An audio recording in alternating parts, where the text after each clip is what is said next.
It was on this day in 2007, count them back 18 years ago, that the Foo Fighters released their sixth studio album entitled Echoes, Silence, Patience, and Grace. Oh, to have all of those things at the same time. Echoes and Silence and Patience and Grace. Nominated for 5 Grammy Awards, including Best Rock Album, which it won, and that was the lead single from said album, The Pretender, as we begin the Mike Farwell Show for this Thursday, the 25th of September. And what a way to begin, because the 25th of September just happens to be a day away from the opening of KW Oktoberfest, El Presidente of Oktoberfest. I should actually have a German way of saying that, shouldn't I? It's all good.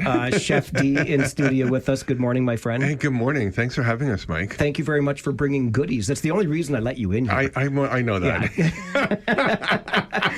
Executive Director Tracy Van Kalsbeek is with us. Good morning, Tracy. Good morning. And our Oktoberfest ambassador, Katie Kneisel, is here. Great to see you. Good morning. Good to see you. Good morning. I'm so excited to be here. I'm glad you're excited today. Are you going to be able to maintain this energy throughout another festival? You know, I'm really hoping so. We had a little bit of a downfall last week, but I'm back up better than ever and ready to go. Glad to hear that. Great to see you this morning. Tracy, let's talk about what's to come. We kick things off tomorrow, then a keg tapping a couple of Fridays from now in downtown Kitchener, and we're ready to go for another Oktoberfest. We sure are, and we are all excited. And I've known Katie for quite some time, and I'm pretty sure she's got the stamina to keep it up for the next couple of weeks. Thanks, Tracy. So yes, you mentioned we kick things off tomorrow night out at Binghamton's with Theory of a Dead Man. And then over the next couple of weekends, we have a lot of great programming that's happening at our fest halls. Thanksgiving weekend, we have all of our free programming downtown Kitchener with the Willkommen Platz. Chef D, yes. I have seen you everywhere since becoming the president of this fine festival that is a signature event in our community. Mm-hmm. How are you enjoying the role? I'm really liking it. Last Friday was, I think, the pinnacle. We got to have a sponsor appreciation, and then we did our volunteer appreciation. Mike, we picked 3 great volunteers to be volunteers of the year, but we have so many bloody do-gooders on this team, you know? And it just, from the mascots to, you know, Katie, to everything that there's so many little jobs that people don't understand that make this festival run, you know? And while we're talking about volunteers, if you're looking to volunteer right now, we could use a few more volunteers, you know? And it's a great organization. Tracy runs an amazing team. You're going to have a great time. It's the biggest party in the region. Why wouldn't you want to be part of that?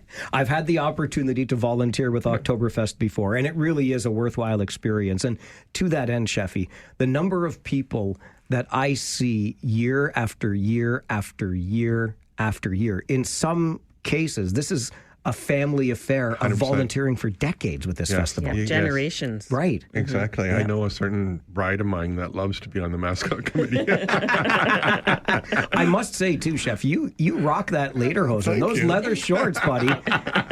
Absolutely. Tracy, what can we look forward to at the festival this year? Yeah, Mike, we've evolved the festival. It's 57 years old. Our community looks very different today than it did 57 years ago. And so we pay attention to making sure that our festival is inclusive and welcoming for everyone. So at the heart of everything is that Bavarian Gemütlichkeit and, people wearing their Tracht and hats and feathers.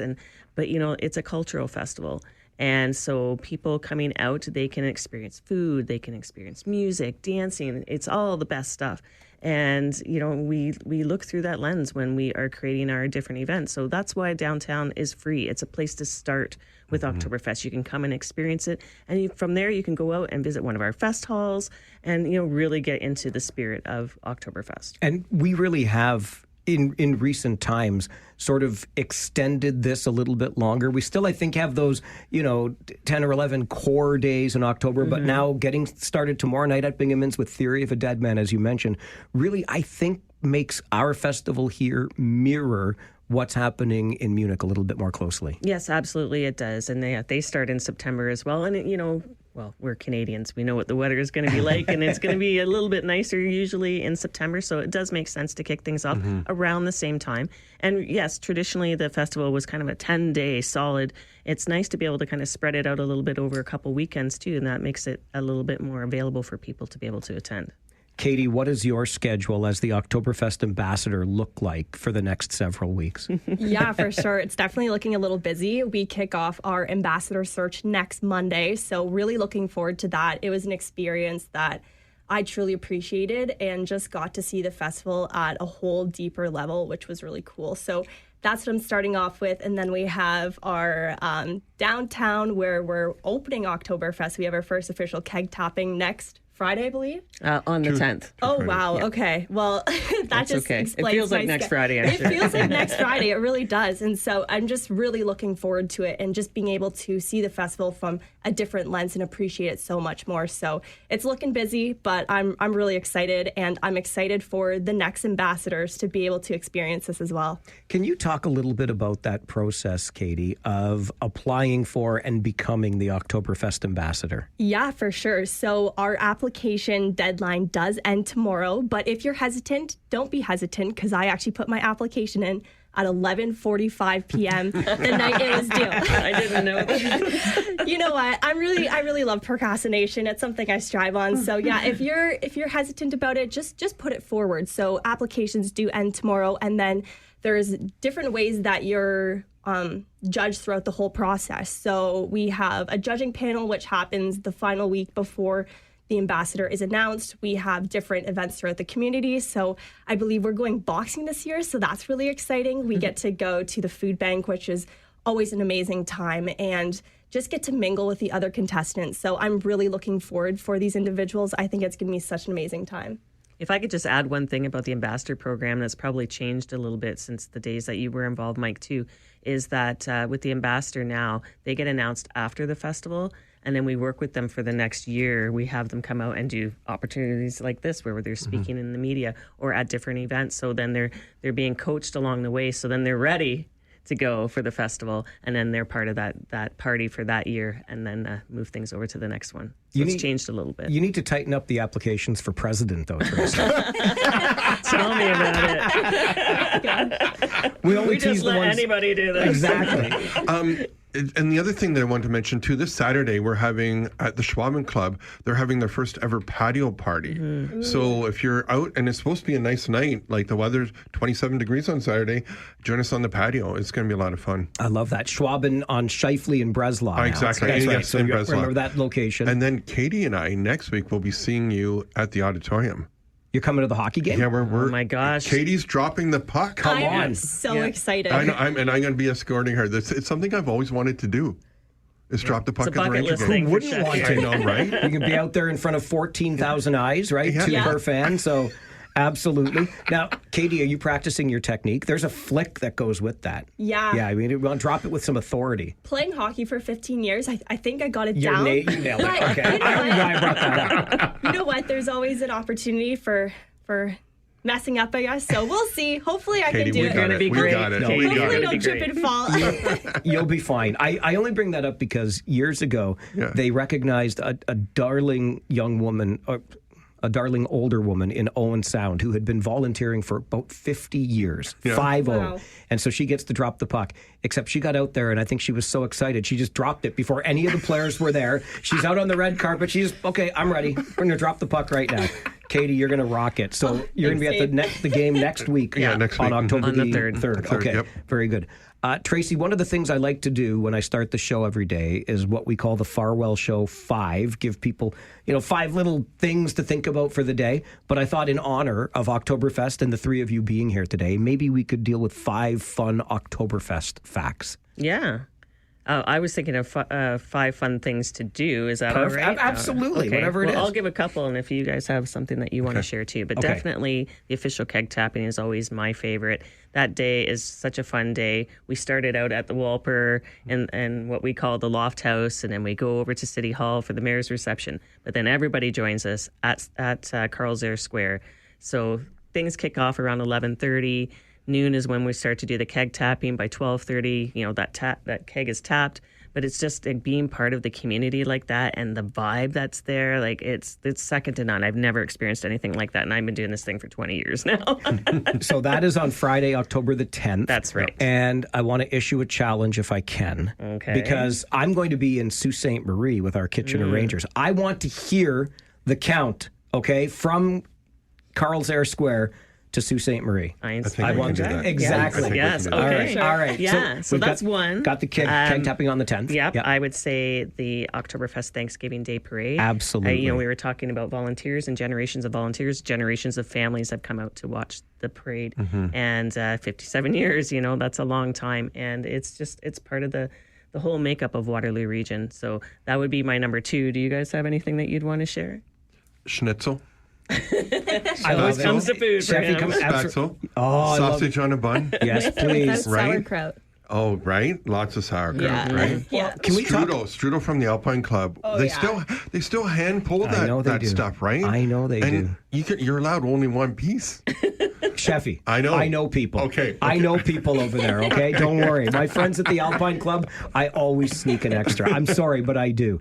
But that's excellent. And if I may, I'll be bold enough to say, when it comes to sausage and schnitzel, the official supplier at Concordia Club, our friends at Finest Sausage and Meat, just want you to know the festival sausage you can get at Finest as well. But the food, Chefy, Right? is second to none, isn't it? Oh, I'm so excited. And did I not hear just the other day about an official Oktoberfest mustard now you've got this year? We do have a new mustard. We partnered with the Great Canadian Sauce Company, and they've put a new kind of spicy twist on our mustard, and it's quite tasty. We were actually part of the process of actually tasting along the way, too, so it was really cool to partner with them. I love it. Okay, so we've got a keg tapping on the 10th. We've got a Thanksgiving Day parade on October the 13th. We've got food. We're talking sausage on a bun. We're talking schnitzel. We're talking sauerkraut. We've got the Oktoberfest mustard. The spätzle. I like it at Huberta's house, but It's the best. It's right? the Right? best. I know. Really is. Yeah. Honestly. Yeah. And Cabbage rolls at The Schwaben. at the Schwaben, Yeah. strudel at the Alpine Club. Black Forest cake at Concordia. Okay. So, God, every fest hall all the time. Katie, what are you looking forward to? Yeah, I was actually going to add to that point. I have a dirndl for the beginning of Oktoberfest and one for the end, so it allows me to give a little room to eat. So I'm really looking forward to it. But one thing at Oktoberfest is we just really try to include everyone and anyone. And so I'm looking forward to Kidtoberfest, which is happening October 10th to 12th, I believe, in downtown Kitchener at Glockel Block. So I'm really looking forward to that. And then also, So We Think You Can Taunt, that is such a highlight. I've been able to go twice now. This will be my 3rd time, and I'm truly looking forward to it. It's going to be an amazing evening. I can't wait, and I'm glad you brought that one up. That's on October the 15th. I just got an email about it this morning because I am one of the judges. Oh, wow. I cannot dance. I don't even have 2 left feet. I think there's I'm with 3 you, left feet. brother. I'm with you, brother. But they let me sit there and judge all the really good dancers. But it's a great event. It really and very traditional, Yeah. which I Yes. enjoy. Traditional. Yes. Very- Yeah. And don't forget family days on Sundays, right? It doesn't get much better than that. Some of 'cause them I are know, on Monday after the exactly. parade, too. My grandchildren look forward to this. Speaking of generations, Tracy, I've got friends who have done this as a family. They included me many, many years ago in their family tradition on Family Day. So absolutely. And let's just, I think it's worth talking about then too, how, Katie just mentioned the Kidtoberfest and we've got Family Day. I know we enjoy our Theory of a Dead Man concert tomorrow night, and we enjoy our fest halls, and I am not shy about saying I enjoy a wobbly pop or two along the way. But this really is a family-friendly, fun-filled event in our community. Absolutely it is. And, whether you're at our fest hall or whether you come downtown to the Vilcoman Platz, there's truly something for everyone. So, yes, Kidtoberfest, Dogtoberfest. This year, we're partnering with our friends at Farm Food Cares, and they're bringing a Farmtoberfest, so a little bit of rural coming into the urban. And so, there are all of those things that we do downtown and at the different fest halls. And then this year, we also have our ball hockey tournament. Right. Sticks and Steins, Sticks and Steins, but we also have, talking about families, we also have hockey with Hans. Yeah. And so then that's the kid part of it. And so, yeah, there truly is something for everyone. And go figure, hockey and Oktoberfest, really? Right. Why did we not do this before? It goes hand in hand. It goes hand in hand. Yeah. It is so great to see all of you. You're bright-eyed and bushy-tailed this morning. We'll see how we're doing about the third week in, but I know... We'll come back and visit you. Absolutely. It's And you can feed us. It's a deal. It's a deal. Really looking forward to the kickoff tomorrow night, that keg tapping on October the 10th, and everything else that our 57th Oktoberfest has to offer. Thank you all for being here, and we'll see you around for sure. Thanks, Mike. Thanks so much for Thanks having for us. having us. Chef D is the Oktoberfest president, Tracy Van Kalsbeek, the executive director, and Katie Kneisel, our ambassador this year, joining us as we get Oktoberfest underway on the Mike Farwell Show, 570 News Radio and Rogers TV.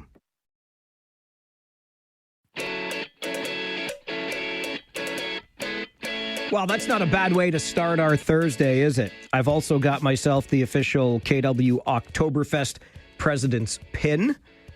It's almost worth coming back to work for or something. I'm very sorry I missed you yesterday. It was just one of those things where something came in like a freight train overnight, and all of a sudden I had to do what I truly loathe doing, especially because it really lets down my coworkers, and then it lets you down too, because I don't get to be here for the conversations with you. But you know what I did? See, after it came on like a freight train overnight Tuesday into Wednesday morning, and I had to send the email to say, I just can't answer the bell. But then as soon as I sent that email, I went and I took myself a little bit of... I said, well, let's see how we say that. Acetaminophen. I see, that's what I took. What is that stuff called again? Tylenol. Oh, yeah, okay. And now, you know what? I'm right as rain, and I'm ready to be here for another day. And when we start the show at 9, as you know, our phone lines are wide open because we encourage you to interact with us here on the program. We've got Doug already on the phone this morning. Good morning, Doug. Good morning, Mike. What's on your mind? A couple things. I have a confession to make. You're not going to like it. I did it by mistake. I ate a butter tart with raisins. What, Doug, don't even call me and talk like that. Why you want to be that way? I'm sorry. I didn't do it on purpose. Somebody handed it to me. I thought it was plain. Well, that'll teach you. That's not a good friend, is it, Doug? Now we've learned a lesson. Don't take butter tarts from strangers, you knucklehead. Holy Hannah. Okay. I've been listening to this thing about the speed cameras, and you got to know this. I made a boo-boo up in Shelburne coming home from the Angus Rock and Roll Festival, and I got dinged. You know something? I was going too fast. I got dinged, and then I slowed down.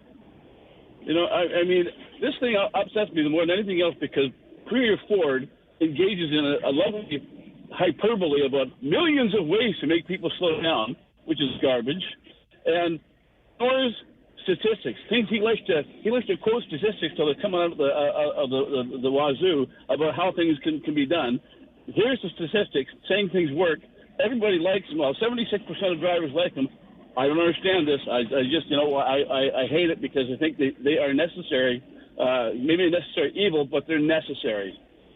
All right. Listen, I hear where you're coming from, Doug, and really the data is conclusive on this, that the speed cameras do slow down drivers. Absolutely true. There are multiple reports that say that.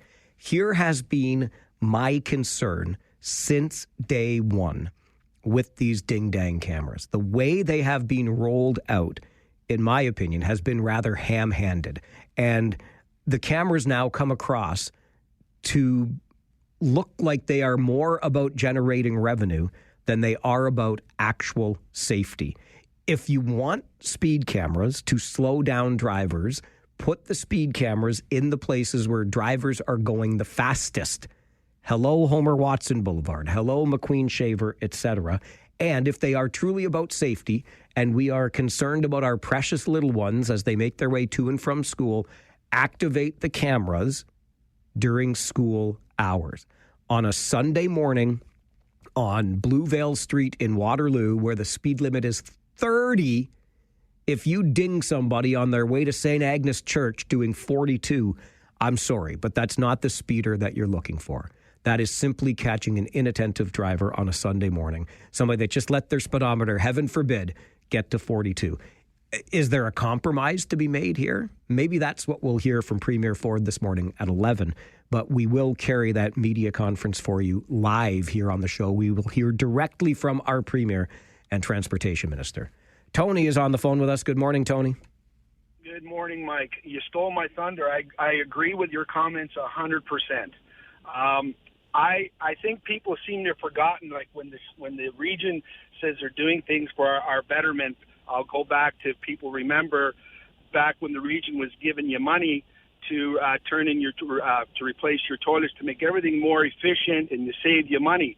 And as soon as they realized they lost the revenue because I was saving $10-15 a month because I changed all my appliances, they decided to tax us with the so-called runoff or sewage or whatever it is. So I'd rather them just say, listen, we need the revenue. This is why we're doing it. And I agree with you. And I think a good compromise would be, Mike, when the cameras are on and they're active, why not just put a flashing light on the top of them so people are aware that they are on? Because there's no reason to be getting a ticket at 3 o'clock in the morning while you're going through a school zone. Yeah, Tony. That's my opinion. And I appreciate the thought on that. I think there are ways to make them seem more equitable. And honestly, also, like, if we're talking about safety, then put the cameras in the areas where the data demonstrates that there are injury-causing collisions.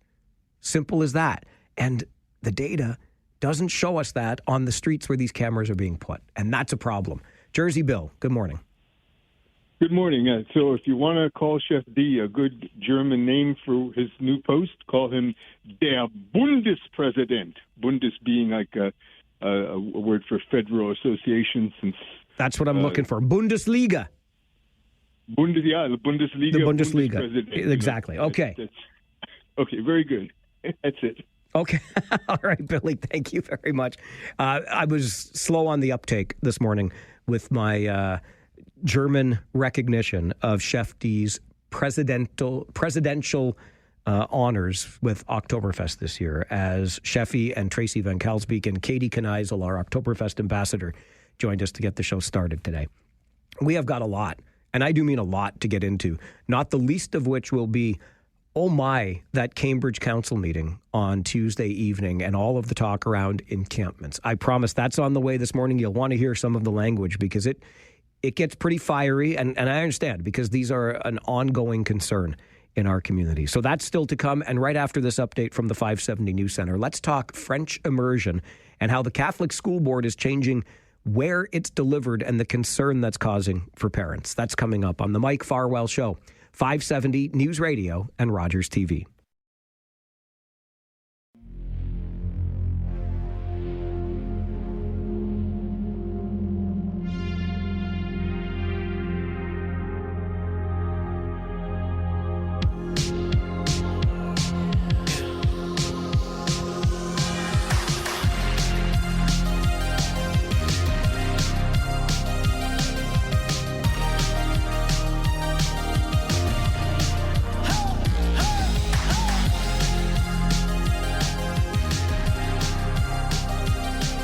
Its meeting on Monday night, our Waterloo Catholic District School Board talked about the French Immersion program, which is currently being offered at Holy Rosary School. However, in the report brought forward at Monday's school board meeting, it states that higher enrollment, increased reliance on portables on a constrained site, Holy Rosary School, on-site parking constraints, and projected continued growth in the French Immersion program indicate that an alternative site for offering French Immersion is appropriate at this time.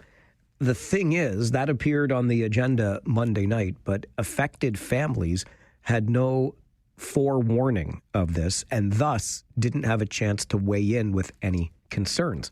Lisa Russell is one of the parents impacted and joins our show this morning. Lisa, good morning. Good morning, Mike. Thanks for having me. Well, thank you very much for making the time and accommodating the change after I was unable to answer the bell yesterday. I really appreciate that, Lisa.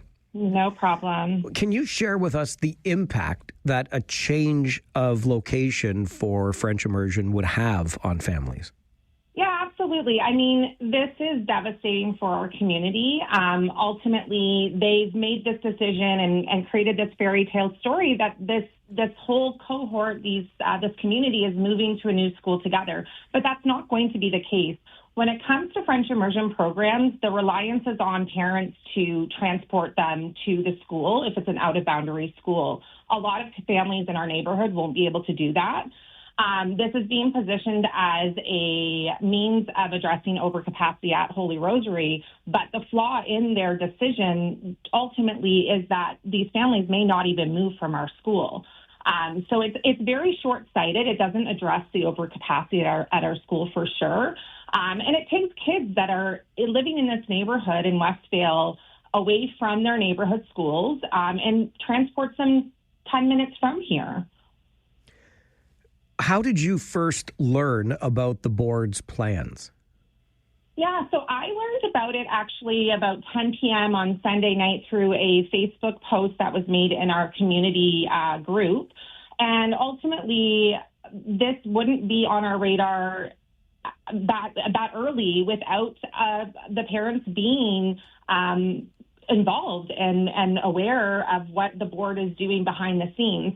None of these stakeholders were consulted on this decision. The trustees had no knowledge of it until parents from our schools started emailing them. So this decision has been made behind closed doors without any input by the director, the interim director, and the superintendent. Do you have any recourse? Have you spoken to a trustee? Have you spoken to anyone at Holy Rosary? Is there anything you can do about this? Yeah, so to be clear, the school team was not consulted either. Again, this is really a decision that's being made at the board behind closed doors with a very concerning lack of transparency. Ultimately, recourse, we don't really know. At this time, our school community, the parents, the greater community as a whole are just coming together and just trying to use our voices to illuminate for the board that this is a poor decision. And this is based on a bad decision they made back with the boundary review in 2020. With the St. John boundary review, they knew this was coming. Their projections predicted just this exact situation. They did nothing proactively to address this situation. And here we are, and they're going to offload our overcapacity at Holy Rosary, not fully address it in any meaningful way, and bring that overcapacity issue to St. Nicholas. This change results in an overcapacity of 153% at St. Nicholas as of next year. It brings their use of portables from 2 to 11 within 1 year. This isn't a decision that is actually addressing overcapacity. And I would argue that the interim director, Annalisa Verano, if she goes ahead and doesn't see the flaws in this decision, her future leadership with the WCDSB should come under great scrutiny across all of the families in WCDSB. So just so I'm clear on what we're talking about here and the logistics, Lisa, if the French Immersion program is relocated to St. Nicholas, then St. Nicholas becomes overcapacity. Is that what you're saying? That is based on their projections they presented at the board meeting on Monday.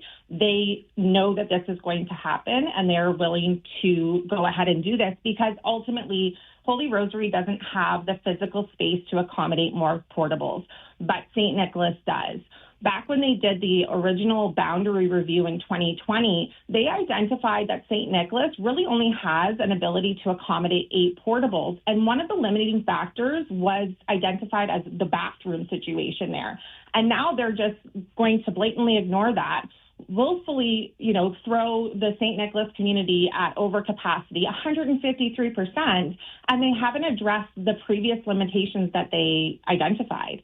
This is concerning not just to our community, our school. I know a lot of people are looking at this issue and saying, oh, they're just moving a French immersion program. No, this is about the decisions that are being made at the board level without input from stakeholders, and bad decision after bad decision being made, and ultimately no accountability. They're putting through Band-Aid solutions, and it affects the way our all of our cities are operating. When we go ahead and we have more reliance on buses and cars to transport children to school, where, they could be walking to their own neighborhood school, these decisions affect all of us, and everybody should be alarmed by the decisions being made by the WCDSB. As a French immersion family, Lisa, can you share with us the benefits that you see your child or children having derived from being involved in French immersion? Absolutely. So I will say that, in terms of our decision to go ahead with French immersion, it wasn't a decision that was even on our radar. However, it was offered at our home school. Now that these kids are in this French immersion program, the benefit, and I get that it's a privilege, the benefit of this program is that these kiddos go through schooling from grade 1 through grade 8 all together. The same class goes through their whole schooling all together. So that is where this is even more devastating, is that these kids have had the same teachers 2 years in a row, and ultimately these teachers don't get to go to the new school with them because of union policies. But ultimately, it is very enriching for our children. My child, who is now in grade 4, knows no other way of learning. This is how he understands schooling to be. And he is so invested in learning French and enjoys it and is really good at it. But more than anything, it's not so much about the French language. It's about the community that has formed. These kids go to school together for all of these years, but the families also have greater connection. And that's what's being destroyed in this instance. What will you do next year if indeed this plan goes forward? I don't know. I've experienced my children in tears, and I know a lot of people in this community are experiencing the same. This is a lose-lose scenario for our family. There is no good option. If they move with the program at St. Nicholas, there is a great disconnect from our actual community where we live. There's a greater strain on our family. I don't know if it's even feasible for us to be able to transport our kids to the new school. However, if we stay, then ultimately there goes that the French immersion community. Regardless, it's going to be severed. So it's really hard to say at this point what our family will do. I live on the same street as the school. I live 500 meters down from the school, so it's really hard to envision our whole life and functioning without our kids going to our neighborhood school. Is there any chance that the school board reverses course and this does not happen, this move to St. Nicholas does not happen? They have been very clear that this decision has been made, and it's not about the if, it's about the how this is going to happen. But I really am hopeful that, we continue to use our voices and that they see the flaws in this decision. I also do question really the true motivation of this decision, because it doesn't address overcapacity. So it's just astounding to me that, these people that are put in positions at the board that make these decisions don't see how this isn't addressing overcapacity. And that does really bring into question for me whether or not this is truly about overcapacity at the school, because it does still result in Holy Rosary being at 111% capacity, with projections, their own projections, putting us back in the same scenario by 2029, where the school will be at 145% capacity. So they're not addressing these issues. They're just passing them along. And in doing so, removing kids from their neighborhood schools and destroying communities and families in the process. So if it's not about overcapacity, what might it be about otherwise? I'm not Sure, and I think that's where we need to demand more transparency. I don't think it's appropriate that they've made this decision behind closed doors without any input from stakeholders. I don't know what their motivations would be. I know that potentially, maybe the French Immersion program is difficult for them to sustain. They are moving this French Immersion program to St. Nicholas. Those kids at St. Nicholas go to French Immersion at Sir Edgar Bauer. So they're putting two French Immersion schools essentially in close proximity to each other. I'm not sure. Maybe they're hoping that families don't go to the new school and they can collapse those two programs into one school and phase it out. I don't know. I know that the recruitment for French teachers is difficult. But if you look in comparison to the WRDSB, they are offering the French Immersion to more of their students than the WCDSB is. But I don't know what the motivation is, but I do think we need that greater transparency to instill the trust back in the community that they can have in the board and their decision making. Making decisions behind closed doors does not do that. Lisa, I really appreciate you speaking up and out on the issue and making time for our show today. Thank you for being here. Thank you so much. Take care. You as well. Bye now. Bye. Lisa Russell is the parent in a French immersion family. Her son in grade 4 has been attending that French immersion program at Holy Rosary Catholic School in Kitchener. As you heard Lisa explain, it's the only kind of schooling that he has experienced thus far, and he experiences it with the same classmates in the same French immersion community year over year over year. But now the Catholic School Board has determined that it's going to relocate the program, and as far as Lisa and other parents are concerned, there is little, if any, thought being given to the impact that the move will have on families. Some, I would hazard to guess, families that is, may not even choose to make the move to another school. So where does that leave the child then that has been in French immersion up until grade 4 or even beyond when they go to a different kind of schooling beginning next year? Two things occur to me in this situation. One is, if I may make the comparison to another issue that we've been talking about on the show in the last week or so, this bike path that the city of Kitchener is planning to create through Rockway Gardens. And many have vocalized their opposition to this because the construction of the path would be disruptive to these beautiful, iconic, natural gardens in our city. And if you were to visit the street where the path is to be created, you would realize that the street already serves as that path. Nothing needs to happen there. Certainly nothing disruptive. Anybody that's looking for that connection on their bicycle or their feet as they walk through the gardens to get to the next link in a trail knows that the street already functions as that trail. So essentially, it's a decision coming from up high without actually getting to the ground and seeing the impact. I feel similarly when it sounds like the board is making this decision without getting into the school community to determine what the impact would be. The second thing that occurs to me in all of this is at a time when the provincial education ministry is signaling that we may not need boards of trustees for schools, this would be a prime example of how a school board trustee can help out a family and get those concerns onto the agenda at a board meeting. It does not seem as though that has happened. If school board trustees are worth their salt, this would be an issue that they would pick up on.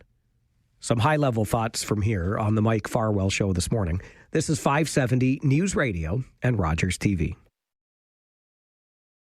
This is being positioned as a means of addressing overcapacity at Holy Rosary, but the flaw in their decision ultimately is that these families may not even move from our school. It's very short-sighted. It doesn't address the overcapacity at our school for sure. And it takes kids that are living in this neighborhood in Westvale away from their neighborhood schools and transports them 10 minutes from here. Lisa Russell is a Holy Rosary parent. Her son has been attending the French Immersion program from grades 1 through grade 4, and the Catholic School Board has decided to relocate that program to St. Nicholas Catholic School. The idea being that Holy Rosary is over capacity when it comes to enrollment and doesn't have any more room for portables, so the relocation will occur to a school that will still be over capacity but has more room for portables. And Lisa and her fellow French Immersion families at Holy Rosary only learned of this when the report appeared on the Catholic School Board's agenda this past Monday night. Let's go to the phones and hear from you on this. Dan, good morning. Good morning, Mike. How are you? I'm all right, thank you. How are you? Not bad, not bad. Thanks for taking my call. I just wanted to chime in as well because I should preface that I am essentially a product of the WCDSB, having gone through elementary, high school level here locally. Both my parents are retired teachers with the board, but this has certainly soured my impression of the board as a parent now of a first grader at Holy Rosary who's just 3 weeks into the Holy Immersion program, into the French Immersion program at Holy Rosary. It was definitely frustrating to get this notice that Lisa was speaking so well about. One thing that wasn't mentioned, it's a lottery-based system. So you throw your child's name in a draw and you hope that they get selected because of how popular the program is. So we were elated when she was selected for it. But now she's facing a situation where she's going to be at her third school in the last 3 years. And I'm under no impression that that's going to change. This is going to be pushed through, no doubt. But I guess my message to the board is to do better, to steal two of your pillars that you like to use about your show, transparency and accountability. I don't think there has been any whatsoever. So again, as a board parent, there has to be more of that, and I challenge the board and the superintendents to do that and follow that a bit better.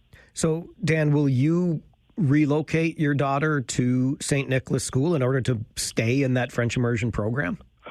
Again, back against the wall, and I'm unfortunate that, I work somewhere where I have that flexibility to adjust because start times are different, a little bit later, so those play a factor as well. But yes, the short answer, we will essentially be going to St. Nicholas, but we do have concerns about, even though she would be going with her class, how much of the class will be making that move as well. Will she be losing friends? These are other aspects that I'm sure the board takes into account, but how much they care about that, I don't know. Yeah, it's a great point. Appreciate you weighing in, Dan. Thanks a lot. Thanks, Mike. Good to hear from you today. And this is really, I always wonder in situations like this, what are we here to do as entities, political entities, organizations, et cetera? Are we here to serve our own best interests, or are we here to serve the interests of the people that we serve? And certainly in a public-facing organization like a school board, I would like to think that we are serving the best interests of the people that we are serving. Dan referenced having two parents as retired teachers. My father, as you know, I've mentioned it before, also a retired educator. My sister in the system now as a principal. But my father's motto was always, and I did not agree with I still don't agree with my dad on everything, but he was consistent. What's best for the student? And that was the lens through which he filtered every single decision he made. Now, that was one man within the Catholic system. I know there were others like him, though, that I got to know over the years. What's in the best interest of the student? That was always the first question my father asked. I wonder if the Catholic School Board is still asking those questions today. This is the Mike Farwell Show on 570 News Radio and Rogers TV.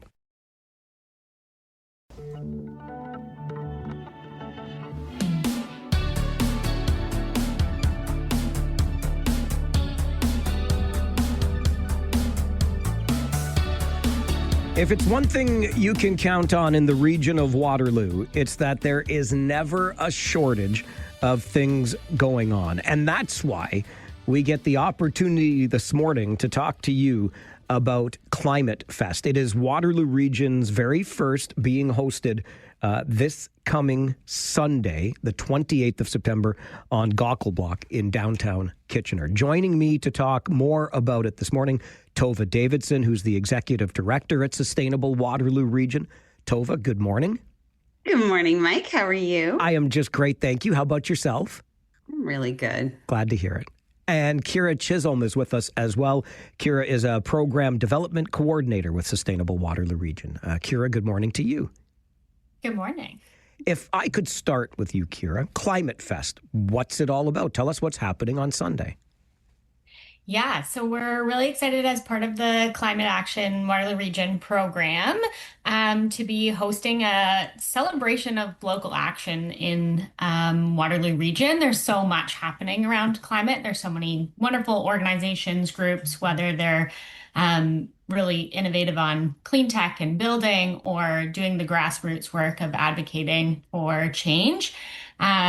It's going to be really great to see it all come together and celebrate what's happening on the ground, especially because so much of climate work and climate action and news is doom and gloom. And so to come together and celebrate the solutions and the good work happening here will be really, really great.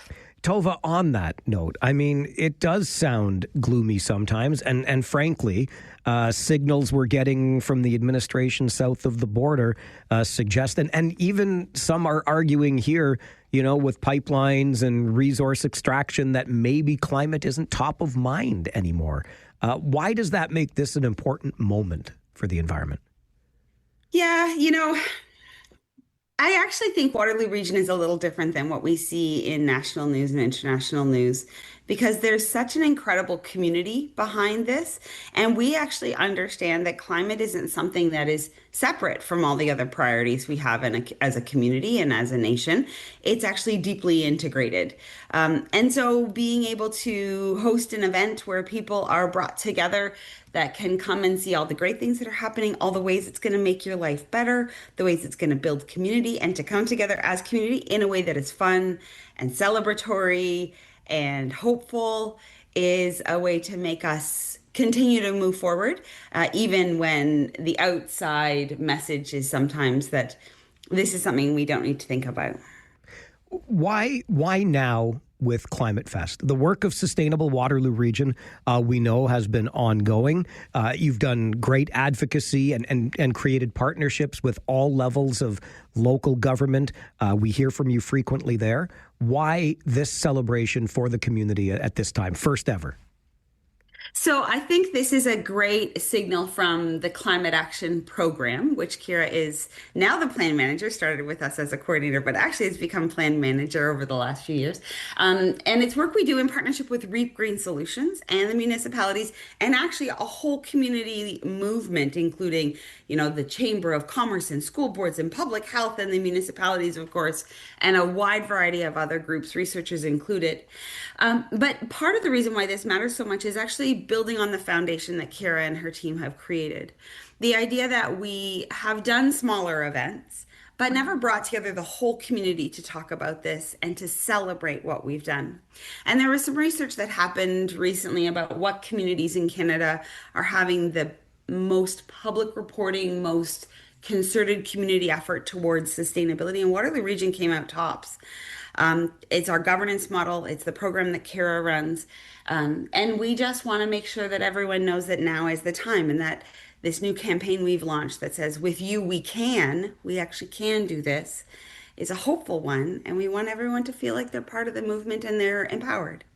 Kira, can you talk about those partnerships that Tova references and how we have gotten through the work that you're doing at Sustainable Waterloo Region to the point we're at today? Yeah. So I think it starts in really 2018 with all 8 municipalities, the region and the 7 area municipalities, choosing ambitious climate targets and science-backed climate targets, and then coming together to create a region-wide plan, which is called Transform WR, and that's our community climate action plan. And it is a transformational climate action plan. It looks at not only what the municipalities can do and have the power and agency to do, but also what other broader community actors like the ones Tova mentioned, like the school board, like the chamber, like the bigger organizations that employ the most people across the region, can do as well. And so a lot of momentum has been built since that was adopted in 2021. And we see the investments starting to grow as well, both in the program and in the support to come sit around the table cross-sectorally, but also in the shared vision that was created by the community and what pulls the groups together to find ways to take action. So I think it really has long roots, even well before that plan and those targets were adopted in 2018. We were one of the earliest communities to set a first climate target way back in 2013 as well. So it feels like all the momentum is really just converging and bringing people to the table. So what's happening on Sunday on Gaukel Street? What is Climate Fest all about? How can the public participate? Yeah, we are so excited for what's happening. So we have more than 25 organizations coming with really great activities into the containers and the tents on Gaukel Block. We have really great workshops happening all throughout the day. At 2 p.m., we have Cycle WR, a really great organization, running a critical mass style bike ride around the Iron Horse Trail with some music and Tova as our hype woman. And then at 4 o'clock, we've partnered with Good Company Productions to do a show with two really great local bands. And so we're so excited about really all the different things happening throughout the day. But if anything, bring your bike, bring a blanket,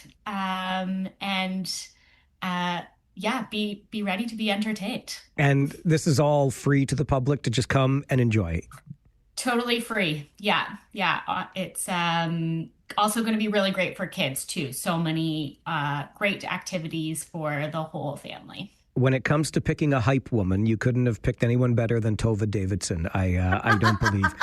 And, Tova, you made reference to it earlier about, international and national headlines being one thing, but what's happening here in Waterloo Region is something else entirely. And Kira talked about, even going back to 2013 when we committed to targets for greenhouse gas emissions. What can you say about the work that this region has done in partnership with Sustainable Waterloo Region to kind of put us in this space?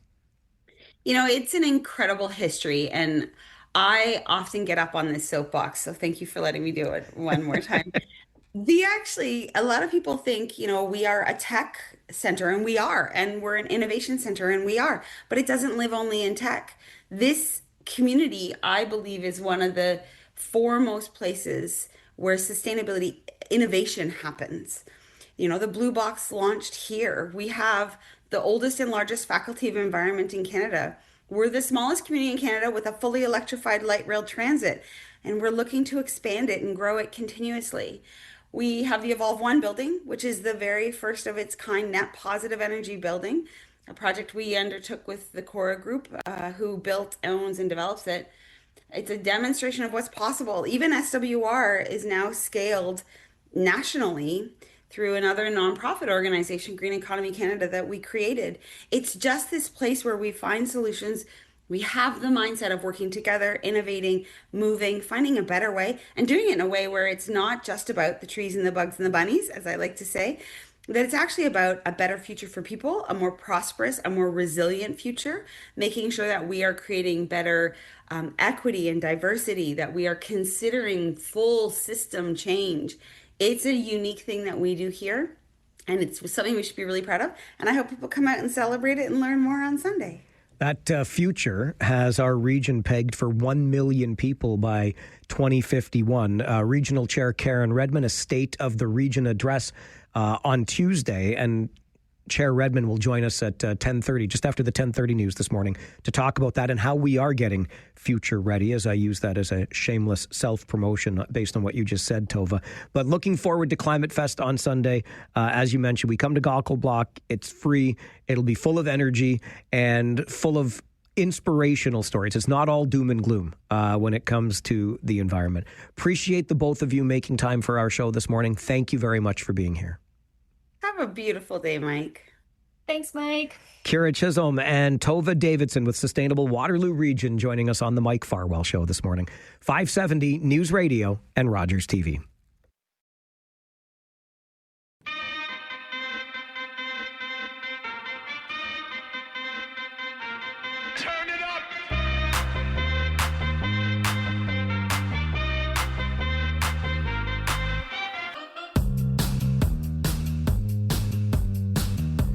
It is an opportunity to shop, support, and promote local, which is something that we very much believe in here on this program. And we bring it up today because on Saturday in Elmira, you will get the opportunity to participate in the fall market with Joyful Vendors. The founder of Joyful Vendors, Maxine Metzger, joins us on the show to talk more about it. Maxine, good morning. Good morning, Mike. Fall market time. I mean, we just turned the calendar to fall and you are already raring to go. Absolutely. Fall is such a great time to get together and gather the community, and no better place to do that than on Saturday here in Elmira. Absolutely. Can you give us a little bit of background on Joyful Vendors and how this venture for you got started? Sure. So it started 3 years ago. This is our third annual fall event.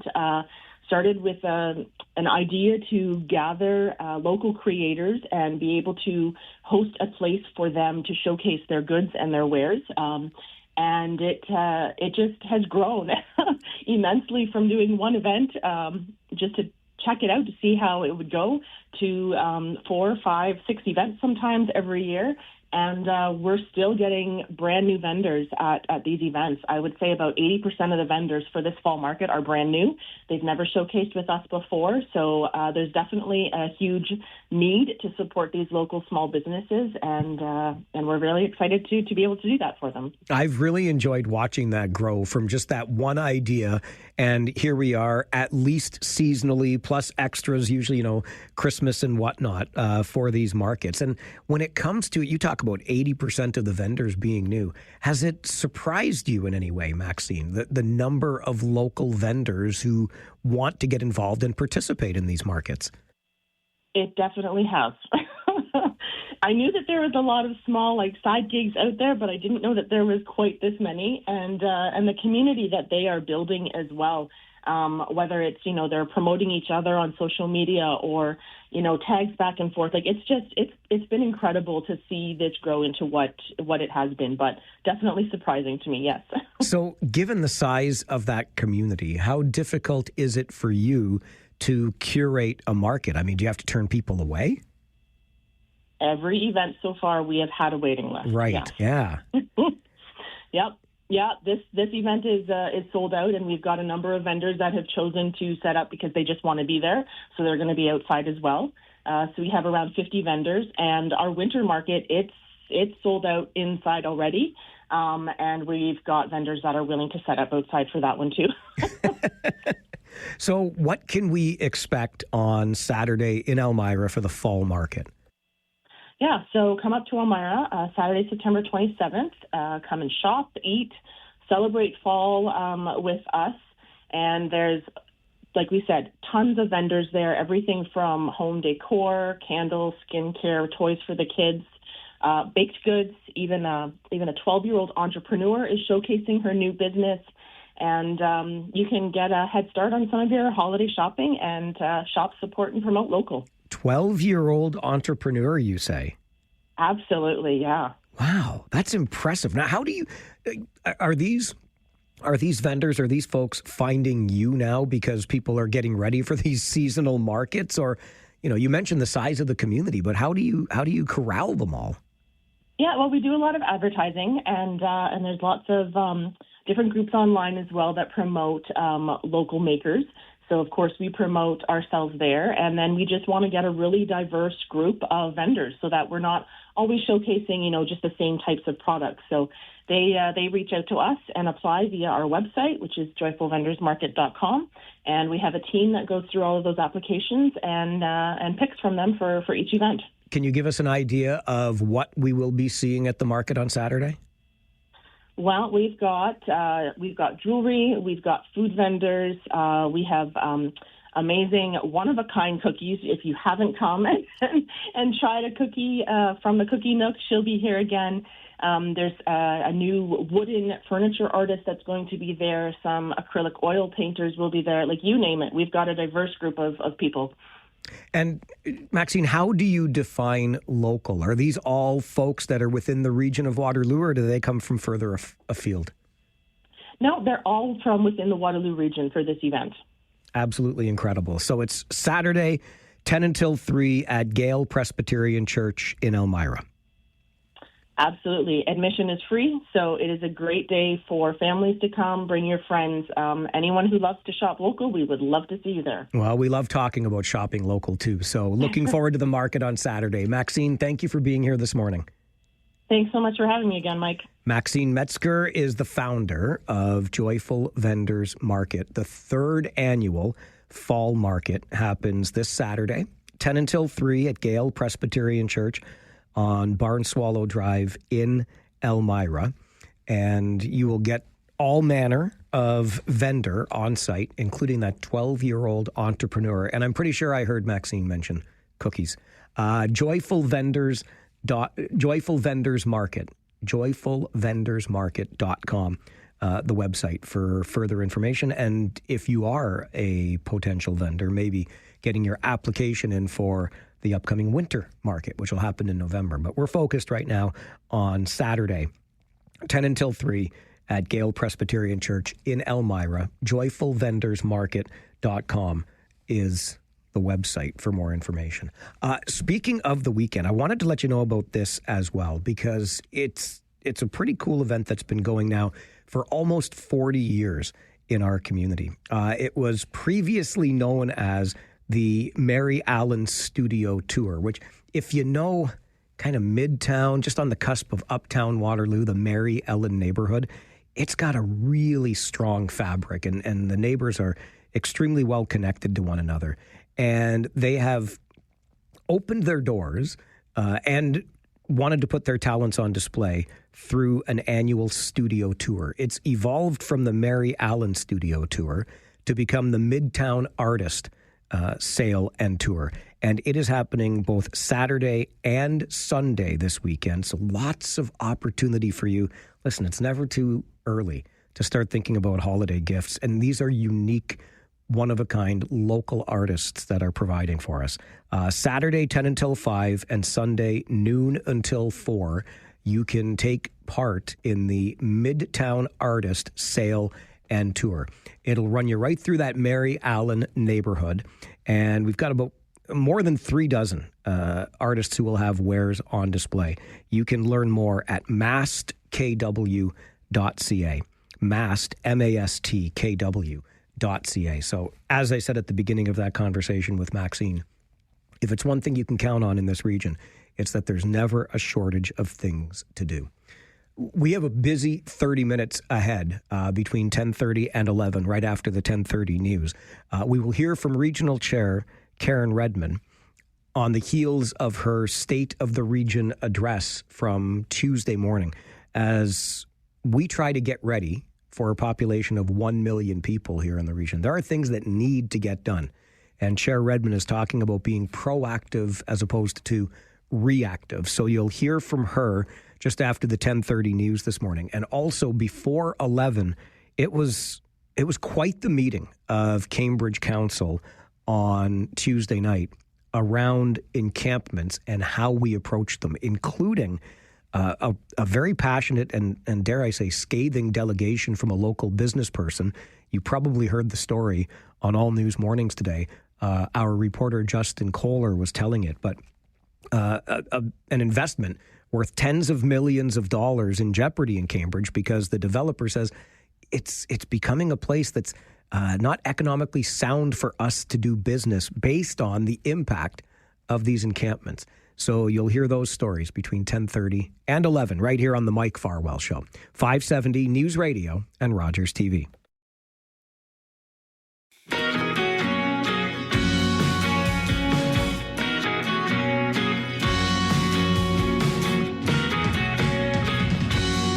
You may be growing tired of hearing it, but if you are, that means the message is just starting to get through, if I'm being honest. 1 million ready. That's what we are preparing for here in the region of Waterloo.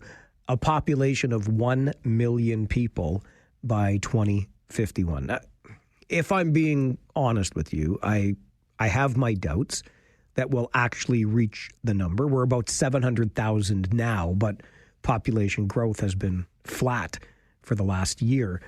That said, whether we get to 1 million or not, we're going to be growing. So if it's 900,000, if it's 880,000, if it's 960, whatever the case may be, growth is absolutely in the forecast. Even our Chamber of Commerce and our local economic development corporation have put together a little scorecard that they're keeping track of our progress towards the things that we need to be 1 million ready, such as that new hospital that's being built in Waterloo, which we know is on the books and already in progress. But these are the sorts of things that are going to be critical to our future if we are to be a sustainable community when we are 1 million or close to 1 million people. And so it was with that vision in sight that Regional Chair Karen Redmond held a State of the Region address on Tuesday morning at the Ken Sealing Museum on Homer Watson Boulevard. And Chair Redmond makes time for our show this morning. And I guess that's the starting point, isn't it, Chair Redmond? 1 million ready. So when you consider our readiness for 1 million people and you survey our region today, what is it that you see? I see that we're still growing, Mike. We added about 40,000 new people last year, and we knew that that wasn't sustainable. So we have continued to increase our population, but in a slower rate. But we have to have the fundamentals right. We can either react to this growth or we can help shape it. And I have to say, at the State of the Region, what I really tried to emphasize was the opportunity is there despite the uncertainty and the sort of political backdrop with the United States and tariffs. On that growth and the incredible growth we have seen in recent years, those 40,000 people that you referenced from last year alone, what sorts of challenges did that create for our community? Well, there are gaps, and we recognize them, and it's one of the reasons why we've invested in affordable housing, why we have the plan to end chronic homelessness. But it's also big projects because during this time of economic uncertainty, and one of the things, Mike, I talked about was, through the pandemic, we created some great sea legs, and they continue to serve us well as a community, and that's everybody coming together. But we're no longer talking about a storm. We're now talking about an economic war. So we have to look and operate on all cylinders. We have nation-building projects that we know the federal government and the provincial government are talking about. So we need to do the journeyman work to make sure that we're ready for phase 2 of the ION because we know it's transformative. $5 billion went into a development along that first phase. We also know that we need to invest in the Kitchener Central Transit Hub because it connects our community and figures into two-way all-day go.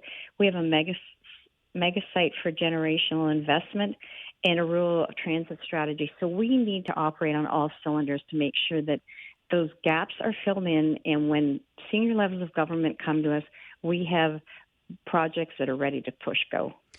That economic war that you make reference to, Chair Redmond, obviously it's the ongoing tariff war with the United States. I think a lot of us think of that as something between Prime Minister Carney and President Trump, but how does that impact us here in Waterloo Region? So we have to have the plans. We need to have intentionality to buy local, and we need to find how we can continue to, again, address those needs that are so often felt at the municipal level, whether it's affordability for housing, social services. I had 3 panelists with me at the State of the Region, and they were a really diverse cross-section. Aaron Appleby represents Nav Blue, which is part of Airbus. We are competing on a global stage for investment, and we've seen investment at YKF from Bombardier, Chartwright, and de Havilland. So we're going to find those opportunities.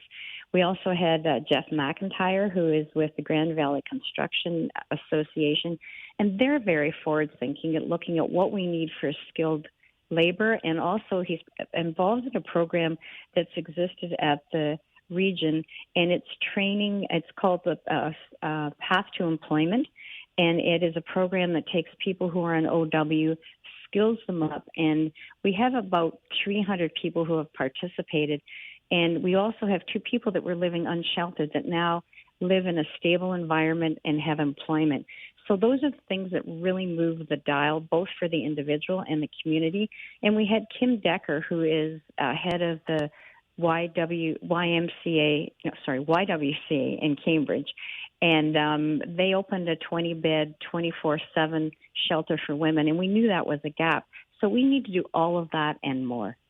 So if we are being proactive as we prepare for this growth and the 1 million people that will be here in the next 25 years or so, I heard you make reference to light rail transit phase 2, getting rail into Cambridge, the Kitchener Central Transit Hub, which will connect to all-day two-way go. One of my frustrations has been, and I've been vocal about this, is that it seems to be moving at a snail's pace. Is there a way that we can move these along faster? Is our voice being heard at other levels of government? I believe our voice is being heard. I think you're going to hear some very good announcements in the next couple of weeks. But we stand on a platform of success. I'm going to go back to the $5 billion that was invested in phase 1 of our LRT. We're now looking at phase 2, and there already is investment by the private sector now that that route is known in Cambridge. So we know that that's going to bring prosperity. I look at Breslau GO Station. We've bought land for that GO Station, and there's also land around it for affordable housing. So it's always a yes and. There are so many opportunities. But I talk to other levels of government on a monthly basis, if not weekly basis, and we're able to say, we're getting the business plan done for the ION.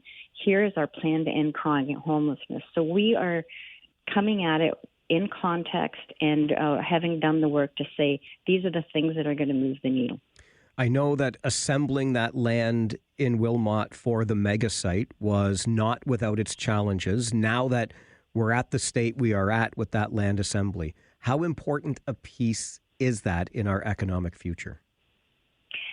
It's an important piece, as is the East Side lands, which are assembled around the airport, Mike. So, again, they're all significant blocks that go into our future prosperity, and we have to be ready and help shape that future when it comes. How confident do you remain today, Chair Redmond, from State of the Region 2024 to State of the Region 2025, that we will be able to achieve these goals to ensure that we are 1 million ready? I would tell you, because it's an all-of-community response, and again, it's one of the reasons why we had the panelists. And when I sat on stage and looked at the audience, Mike, I saw the leaders, the visionaries, the people that are the doers. And government is never just about what it does, but it's how it does things. And we have things like the Capacity Building Fund and upstream community funding, and we just announced last week that we had over $1.7 million that supports 25 groups. And the University of Waterloo is also assessing that. And it's a multiplier factor of about 4. So for that $1.4 million, we have contributed much more. It's 150 jobs created, 360 volunteers, and it's leading not-for-profit grassroots agencies to a path of sustainability. So again, it's creating shock absorbers, and it's engaging the entire community so that they see themselves reflected in our plan for the future. Before I let you go today, Chair Redmond, I would be remiss if I didn't ask about the big provincial news that we are expecting any time now from Ontario Premier Doug Ford and our Transportation Minister. It sounds like the provincial government is going to cancel speed camera programs. How would we react to that here in the region, since we continue to roll out speed cameras? So I would tell you that we had a report, not this week, but a week or two ago, talking about the results of our speed camera implementation. I can't speak for every area, Mike, but for us, it was changing behavior. There were fewer tickets issued than actually people caught speeding, so we tried to do it in a measured way. We tried to make sure that people didn't get multiple tickets. It was making a difference. It was making our community safer. And I sent a letter to the Premier outlining the fact that we had the data, that it was we could demonstrate that it was being effective, and asked him to look at probably a middle ground. So if he was thinking that there were communities that were maybe abusing it, all of our money goes into road safety and road improvement. We have a plan for that. And I asked him to consider things that the province could do that would regulate both how the tickets were issued, when cameras were in fact working, and regulate it in a way that would be more uniform and more consistent with what the region of Waterloo was doing. So for us, it has worked. It's disappointing if that is the announcement, but I would have to tell you, I guess we're going to have to all wait and see whether it's immediate, whether they're going to wait till the legislature gets back. You know, Mike, when I was in Ottawa, the expression used to be, if you haven't heard a rumor by noon, you start one. So we're going to have to wait and see what the Premier says. It would be very disappointing for us as a region because we feel that it has made a difference on regional roads in all of our area municipalities. And that sounds then like, Chair Redmond, that maybe a program could continue, but with some tweaks or modifications to the way it's existing today. That's certainly the message I've tried to deliver to the Premier, both through the letter and text. And, you know, the Premier is absolutely a man of his word. He gives out his phone number, and if you call him, he'll call you back. So we've had a few communications about this.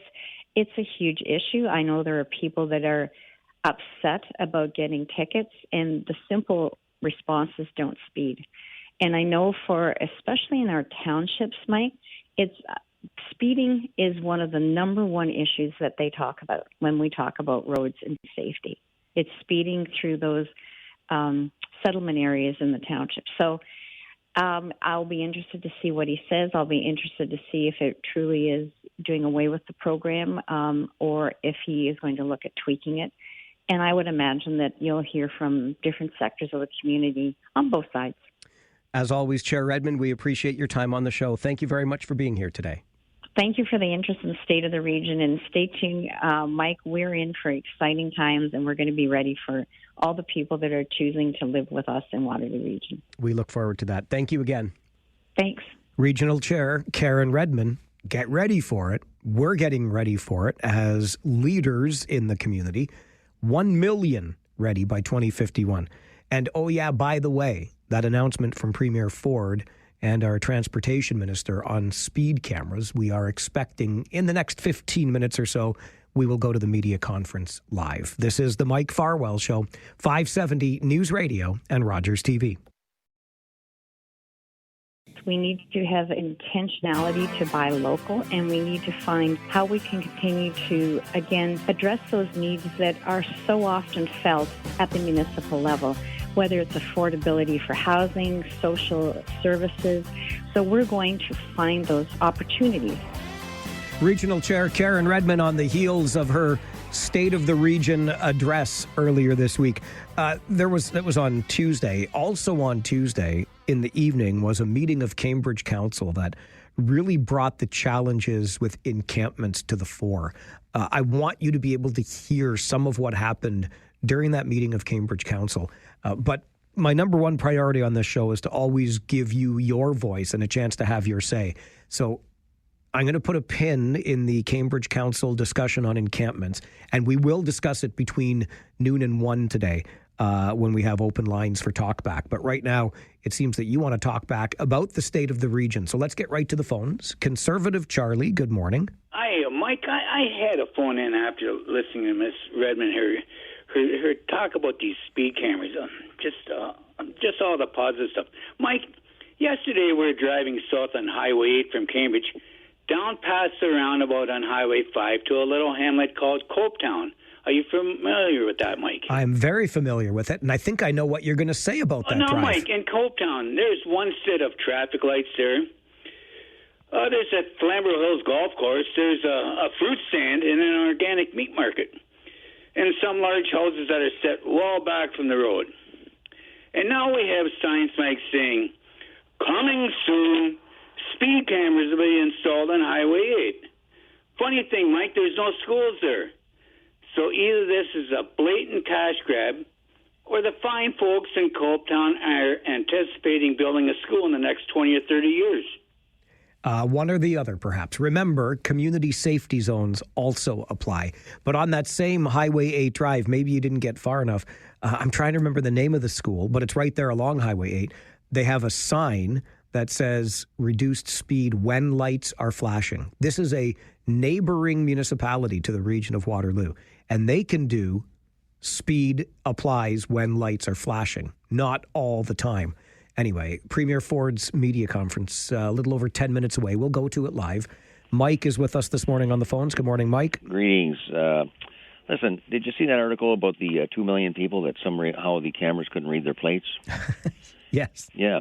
Well, that tells me the great majority of people want to go faster. So is it majority people rule, or downtown liberals who make huge money on their Canada pension, their school board pension, their MP's pension, and their regional money, who get to tell us how much more money we got to pay and pay and pay just because she's incapable of traveling at 50K? I got nailed on one of them. Now, basically, I was going 1.5 miles over the speed limit, but the speed limit got changed. And so that means at all times, instead of watching the traffic in front of me or watching for dogs or people walking in front of me and people behind me, I'm supposed to every 4 seconds look to the right to see if there's a sign that says speed reduced. And if I don't see it, if there's a truck in the way, well, then I get a fine. So I can help pad Karen Redmond's pension. Well, you're not padding her pension. Let's be honest. Well, we know the money's all going. It's not. And why didn't you? Redmond goes on and on and on about all these agencies who want to give our money to. Why didn't you ask her about why didn't she make the roads bigger? If all these extra hundreds of thousands of people are coming, you can't get through anywhere. The expressway comes to a dead halt for every day. Well, listen, you sound like a good buddy of mine, and I think he made an excellent point. Growth is supposed to pay for growth, but we've had such rapid growth that really what we're getting now is a community that is gridlocked, absolutely gridlocked at certain times of the day. Clearly, you are invested in the speed camera issue. And as we've made clear today, Premier Ford holding a news conference scheduled to start at 11 o'clock. You know how these things go. They tend to run a little bit late, but don't worry. We will go live to the media conference with Premier Ford and Ontario's Transportation Minister as soon as it begins. I have a feeling, it's just my gut instinct, that speed cameras are going to be eliminated. You heard Chair Redmond talk about maybe some sort of compromise, tweaking of the way they operate. I don't know. From what I'm hearing, they might just be wiped out altogether. And if I know Premier Ford, he will promise money to municipalities to help them with other traffic calming initiatives. So we'll get to that news conference following our news update at 11 a.m. As soon as Premier Ford starts talking, we will get to the news conference. And I promise you, because it to me demonstrated clearly the tug of war between people in our community who are advocating on behalf of the marginalized and people in our community who are trying to grow our community economically with prosperity when it comes to encampments. And this all came to a head at Cambridge Council's meeting on Tuesday night. And it's some really interesting audio that I want you to hear. We'll get to it between noon and 1. So much still to come on the Mike Farwell Show this morning. 570 News Radio and Rogers TV.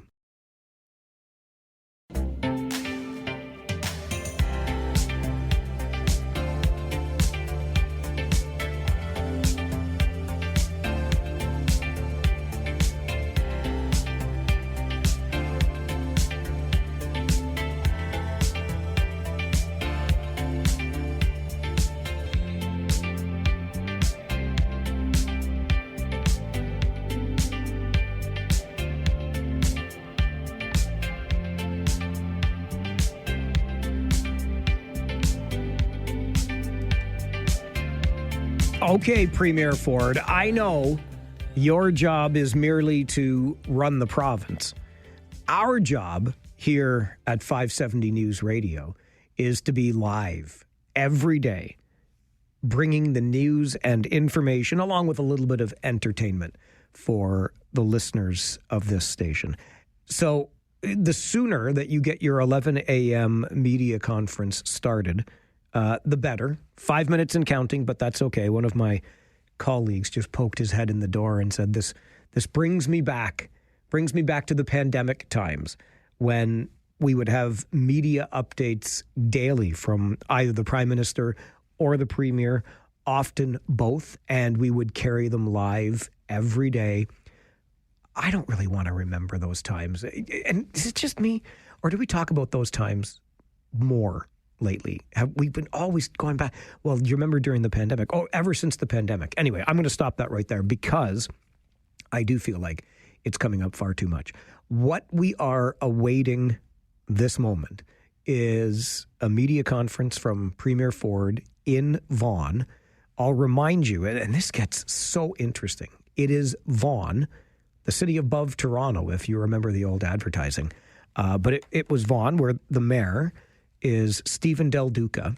And Mayor Del Duca also happens to be the former leader of the Ontario Liberal Party. I bring that up because, of course, it is a Conservative premier in Doug Ford who is, and has been for some time now, talking about speed cameras being nothing more than a tax grab, et cetera, et cetera.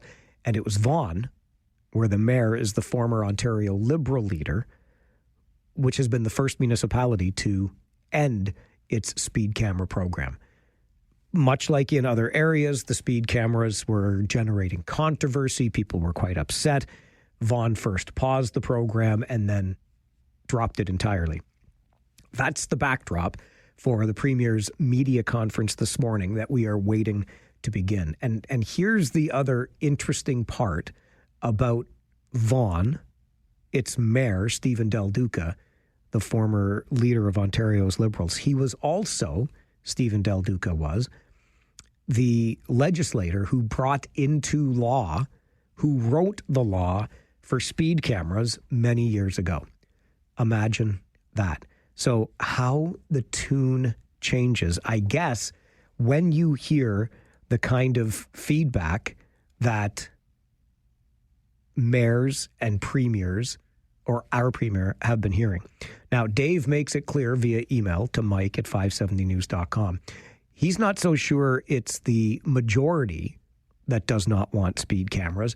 He believes it's just the loudest group that does not want speed cameras. I am not positive of that, if I'm being honest, although we did take an informal survey here on the show about a week ago, and we wanted to know, are you pro or con speed camera? Are you for them or are you against them? And in the number of calls we were able to take, we finished in a 4-4 tie.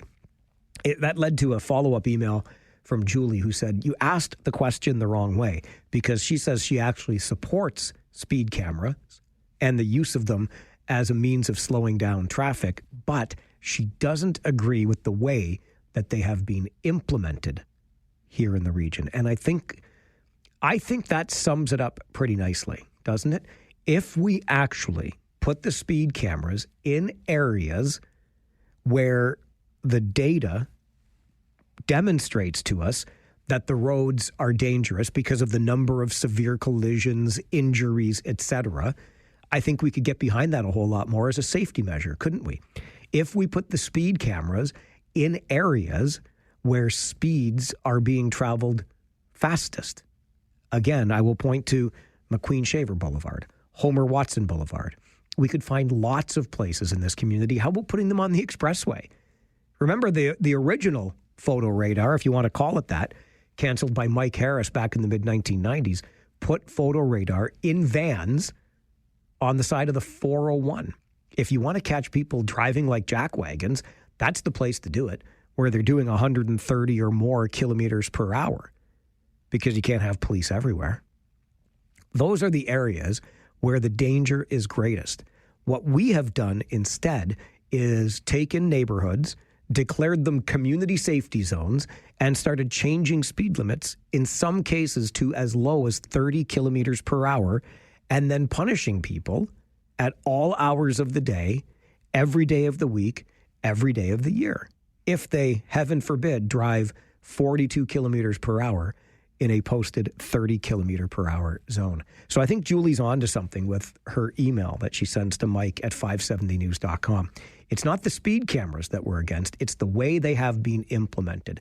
And I think that if municipalities had done a better job of this, we would be on board with the program. It would be a safety program as opposed to something that feels very much like a revenue tool, because we know the revenue is absolutely being generated by these speed cameras. It doesn't feel like it's as much about safety.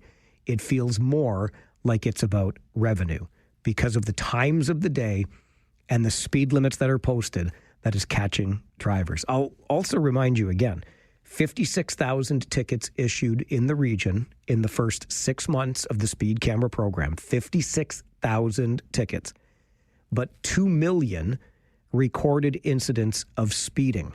That suggests to me that there were about 1,944,000 vehicles caught by photo radar, but not above the threshold that the camera is set. Meaning, in a 40 zone, maybe you're doing 42, 43, 44, and the camera's not punishing you at that speed, for example. So the number of tickets issued is just under 3% of vehicles. Why don't we focus our efforts on those 3% of vehicles instead of making the 97%, the vast majority of people driving automobiles in this community?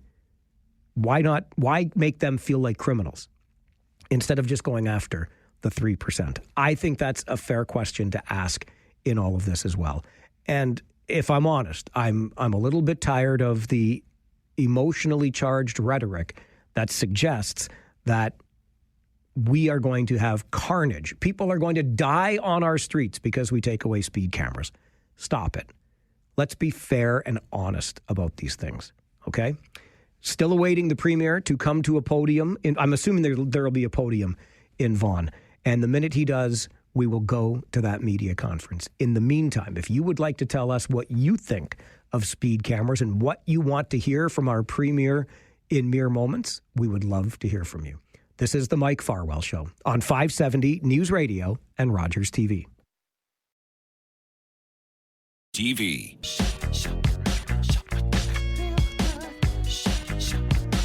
We are definitely operating on Doug Ford time today. Now a quarter of an hour past the 11 a.m. start for the media conference in Vaughan with Ontario Premier Doug Ford and Transportation Minister Prabmeet Sarkaria.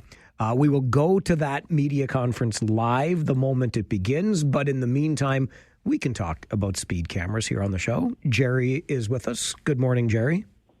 Good morning, Mike. How are you? Good, thank you. Yeah, I'm not a big proponent of the speed cameras, but one thing I've seen in some of the rural communities is they have the a radar where they display, and if you're going beyond a posted limit, that it puts your speed up on it and flashes to get your attention. So what about a compromise? Because I'm not a big proponent of speed cameras, but unfortunately the data, if they're being honest with us, shows that there has been some impact, is if we set one of those, displays prior to it to say, hey, we've warned you now, you're going too quick, and if you continue wanting to be a jackwagon going too fast, well, then you get the ticket. Jerry, I got a chance to look at the area where Doug Ford is going to be holding this media conference, and you might be onto something with that because the backdrop is full of different signs and flashing lights. So I suspect we might be hearing that. Instead of an outright cancellation of the program, maybe what we'll be hearing is some tweaks to it so that drivers have even more notification that a speed camera is coming. Yeah, or even just a change in speed. Like I'm in a neighborhood where everything went down to 40, our school zones are 30, and I wouldn't say it's hard to stay that slow, but it's you really have to concentrate to stay under 40. You really do. Jerry, I appreciate the call. And when they're 30, look out for that. But I get where you're coming from. And if we're being honest, too, there is notification that a speed camera is in use and or coming because the signs are posted. But if we put flashing lights on them or we give you one of those displays that tells you how fast you are moving at a given point in time before you get to the speed camera zone, maybe the Premier thinks that's more fair. But that's what I'm seeing from the backdrop at the media conference, which we're still waiting for it to start. Sue, good morning. Good morning, good morning. Nectar Street, I don't know if you've gone down there where there is a school. Who, what now? Which street? Noeker. Necker, yes. Necker, sorry. I call it Necker, but I know the one in Waterloo. Okay. I believe that's Central Public. When you go down there, they have in red, if you're over, slow down, but then when you reach the right speed, they have it in green, and then it's followed by, in green, thank you, then followed by a smiley face. Yep. To me, that shows kind of some respect back to the people that are trying to obey the thing, rather than just look out, otherwise you're going to get a ticket. Yeah, Sue, I hear where you're coming from, and there is one of those signs on East Avenue right by the Kitchener Memorial Auditorium. Paul, good morning. Good morning, Mike. Question for you. Where are you going? And why are you going so fast? I get paid by the hour. Just slow down. As a secondary thought, I have not yet, in all of these months of cameras in operation, received a ticket. Not one. Paul, don't knock on some wood. You're going to get one. No, because if the sign says 40, I go 40. And the guy who's riding my beep, slow down. I don't care. If you don't care, then pass me in the 40 zone. I'm not getting a ticket, and I haven't got one yet, knock wood. Thank you, Mike. All right, Paul, I appreciate it. It looks like the announcement has begun. I see Stephen Lecce at a podium right now, so let's see if we can take you to Vaughan this moment. Officers on our streets to prevent crime in its tracks. We've invested in new tools to stop the flow of illegal guns at our border. We have purchased 4 YRP, helicopters, and drones. And this week, our government announced more than doubling of funding of closed-circuit cameras designed to stop crime in its tracks. This includes upgraded license plate recognition technology that's designed to check plates against the province's list of stolen vehicles. Now, today, we are unveiling new actions to further bolster safety on the roads without stealth taxes that make life unaffordable for families and seniors in our province. Now, Mark Baxter is a frontline police officer. He actually spent 5 years as a former traffic cop. He has risen to lead as the president of the Police Association of Ontario. He knows better than anyone that we can keep families safe in this province. And so please welcome Mark Baxter to the podium today. Thank you so much. Stephen Lecce, the Minister of Energy and Mines, for some reason, instead of our Transportation Minister at this media conference. Thank you, Minister, and good morning. Thank you for the opportunity to speak today. The Police Association of Ontario is dedicated to advocating for legislative reforms that put public safety at the forefront, while also addressing the day-to-day challenges faced by our members. Since 2023, the Police Association of Ontario has consistently pushed for a thorough review of automated speed enforcement cameras, highlighting the need for solutions that truly serve the public interest. That's why we are encouraged by the government's commitment to provide meaningful resources for safer roads, increased funding for proven traffic calming measures, such as improved road design, safer intersections, and enhanced community infrastructure, will help target speeding where it matters most. We also welcome the ongoing investment in public education campaigns. Education is vital for helping drivers grasp the true dangers of speeding and the devastating consequences it can have on families and communities. Education alone is not enough to ensure traffic safety. Trained police officers also play a critical role. Officers are able to exercise discretion, offer real-time education, and deliver accountability in ways that cameras simply cannot. A visible police presence not only deters dangerous driving, but also fosters trust between law enforcement and the community. Together with proactive policing, stronger traffic calming initiatives, and ongoing education, we can maintain and strengthen the safety of Ontario's roadways. These balanced, effective measures do more than save lives. They also reinforce public confidence in law enforcement. The Police Association of Ontario remains committed to supporting policies that protect our communities and uphold fairness, transparency, and trust. Thank you. And I will now turn it over to Mayor Verbanovich, the Mayor of Kitchener. A little bonus from Kitchener's mayor at this media conference in Vaughan today.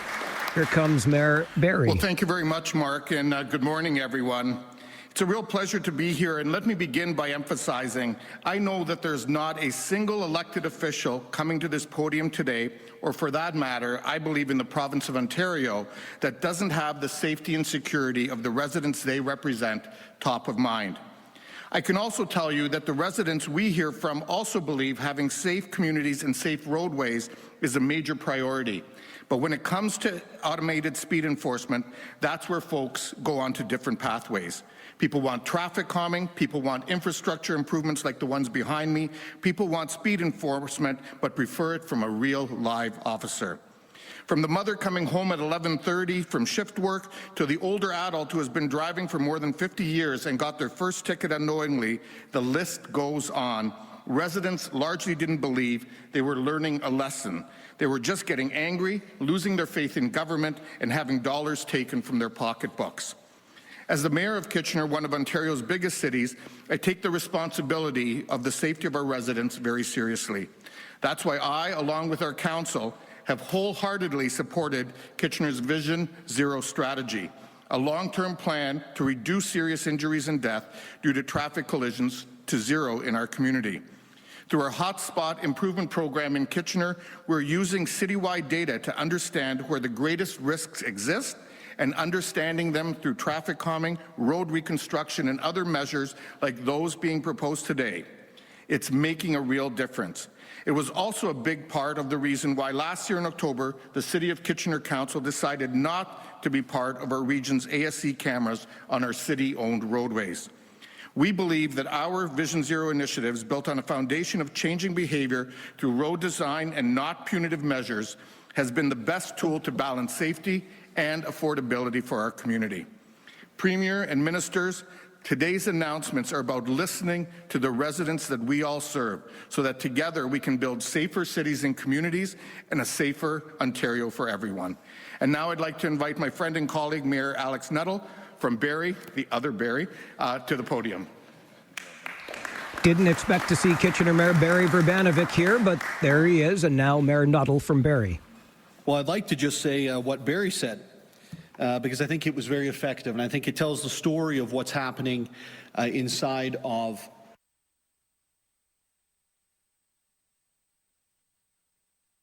because municipalities have lost the public trust on the issue of ASC cameras. But we are incredibly excited at the City of Barrie with the prospects of the province of Ontario providing new funding opportunities and making investments in our communities that will make a real difference on the ground. So I want to stand here and thank the Premier for your leadership and commitment to enhancing traffic calming measures in our cities. These are permanent, they help, they create the type of protection that families need, they save lives and ensure that our neighborhoods remain safe and they're safe places not only to live, but also to raise children and go to school. We look forward to continuing to work with the province to create community safety measures that reduce speeding, they improve safety, and they respect taxpayers. By working together, we will build safer and stronger municipalities and safer and stronger streets. The Premier's funding of traffic calming measures is a first, and one that will definitely save lives for decades to come. And for that, I know that myself and my council are incredibly thankful. At this point, I would like to introduce someone who needs no introduction, and it's a little strange to do it on his turf. But Mayor Del Duca, I'd like to hand it over to you, and welcome, sir. Thanks.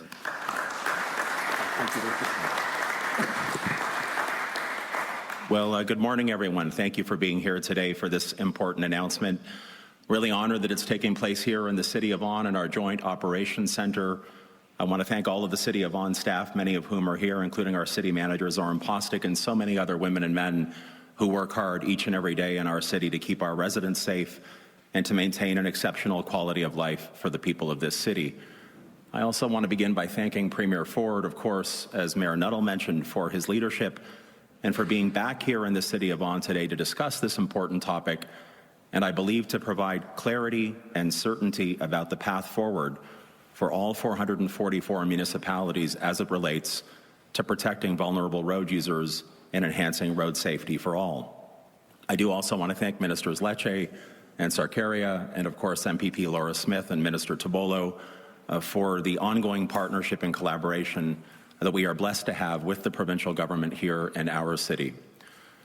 I know that both Minister Lecce and Mayor Verbanovich, and I want to thank both of the other mayors who are here today, two individuals I've known for many years, who I do get the pleasure to work with on a regular basis, and happily to have that chance. You've heard remarks already from several of the speakers about some of the issues that I briefly wanted to highlight. For those who don't know, we paused our speed camera program here in the city of Vaughan back on June the 4th, several months ago.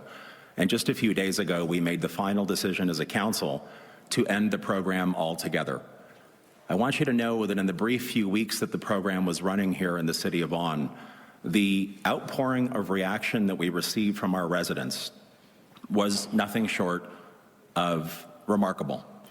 And what I mean by that is that we heard very clearly from our residents two messages. One, as has been articulated already from the podium, we all want all road users to be kept safe at all times. But at the same time, as Mayor Verbanovich mentioned, people on fixed incomes, pensioners, heading home to bingo on a Friday night at 11 o'clock, people who'd never gotten a speeding ticket in their entire driving lives, being dinged with not one, not two, but in some cases 6, 7, 8 tickets. I spoke to a father who works in the auto sector. We have a huge auto sector here in the city of Vaughan. Someone who's facing down the barrel of the economic anxiety that I know the Premier and his team are fighting so hard to combat as it relates to the ongoing disputes we have with the United States. This was an individual father, a father who was struggling to pay for the groceries and was nearly in tears because while he acknowledged that he was going a few, and I want to stress a few kilometers over the posted speed limit, he just didn't understand how he was going to make ends meet because of the program that we briefly had in place. These two examples really are just two of the hundreds and hundreds and hundreds of stories that were shared with me in a few short weeks back in the spring. And that's why our council made the decision to first, as I said, suspend the program and more recently cancel the program in favor of other measures that we know will help keep all road users safe, while at the same time not increasing the anxiety, the fear, and the concern that our residents have. And I also want to briefly touch upon something Minister Lecce said. Many of you will have seen me in media the last few days, since really the Labor Day weekend, when here in the city of Vaughan, a community that I've been proud to live in for close to 40 years, a community that's always been safe, a community where we have a great relationship with York Regional Police, who do a phenomenal job to keep all of our residents safe. These past few weeks have been really, really tough on my residents.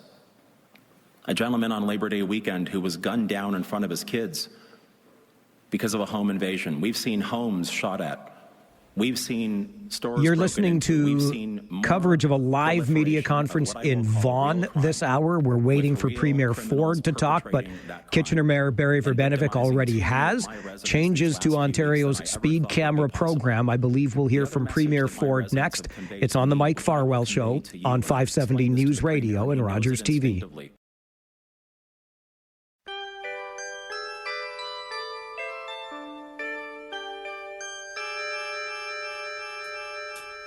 The Whiz Kids had won it, Bobby Thompson had done it, and Yogi read the comics all the while. Rock and roll was being born, marijuana we would scorn. So down on the corner the national pastime went on trial. We're talking baseball, Klazuski, Campanella, talking baseball. The man and Bobby Fella, the Scooter, the Barber and the Nuke.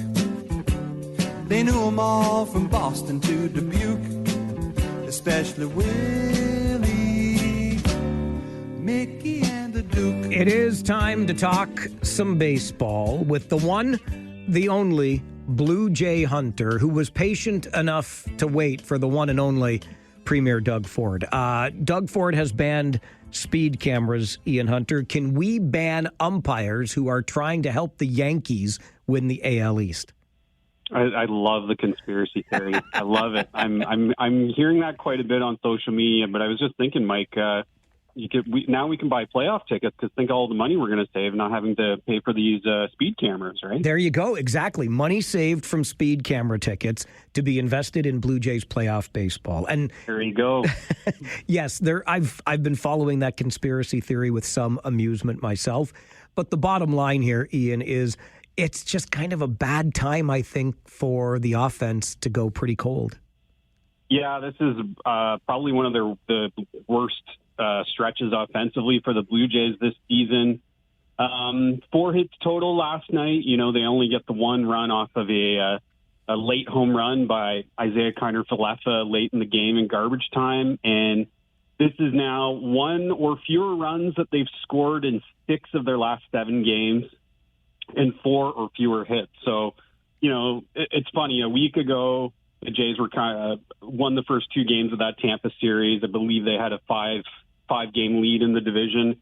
And now they're tied with the Yankees, right? Like the Jays technically have the tiebreaker, so they are out in front of New York. But a loss tonight combined with a New York Yankees win would mean the Blue Jays would be the first wild card team. And I believe the Jays have been in first place for 70 some odd days. So I think people have kind of gotten comfortable in the fact that might be taken away and the Jays might be a wild card team. It's kind of a shock to the system for a lot of people. It certainly is. And you talk about how comfortable we got with them in first place. I thought 5 games with, a couple of weeks ago would be more than enough. You knew the Yankees would make a push, I guess. But one of the other things that might be a concern to Blue Jays fans right now, Ian, is you talk about the importance of tonight, obviously. The Yankees are rolling. Judge a couple of homers last night.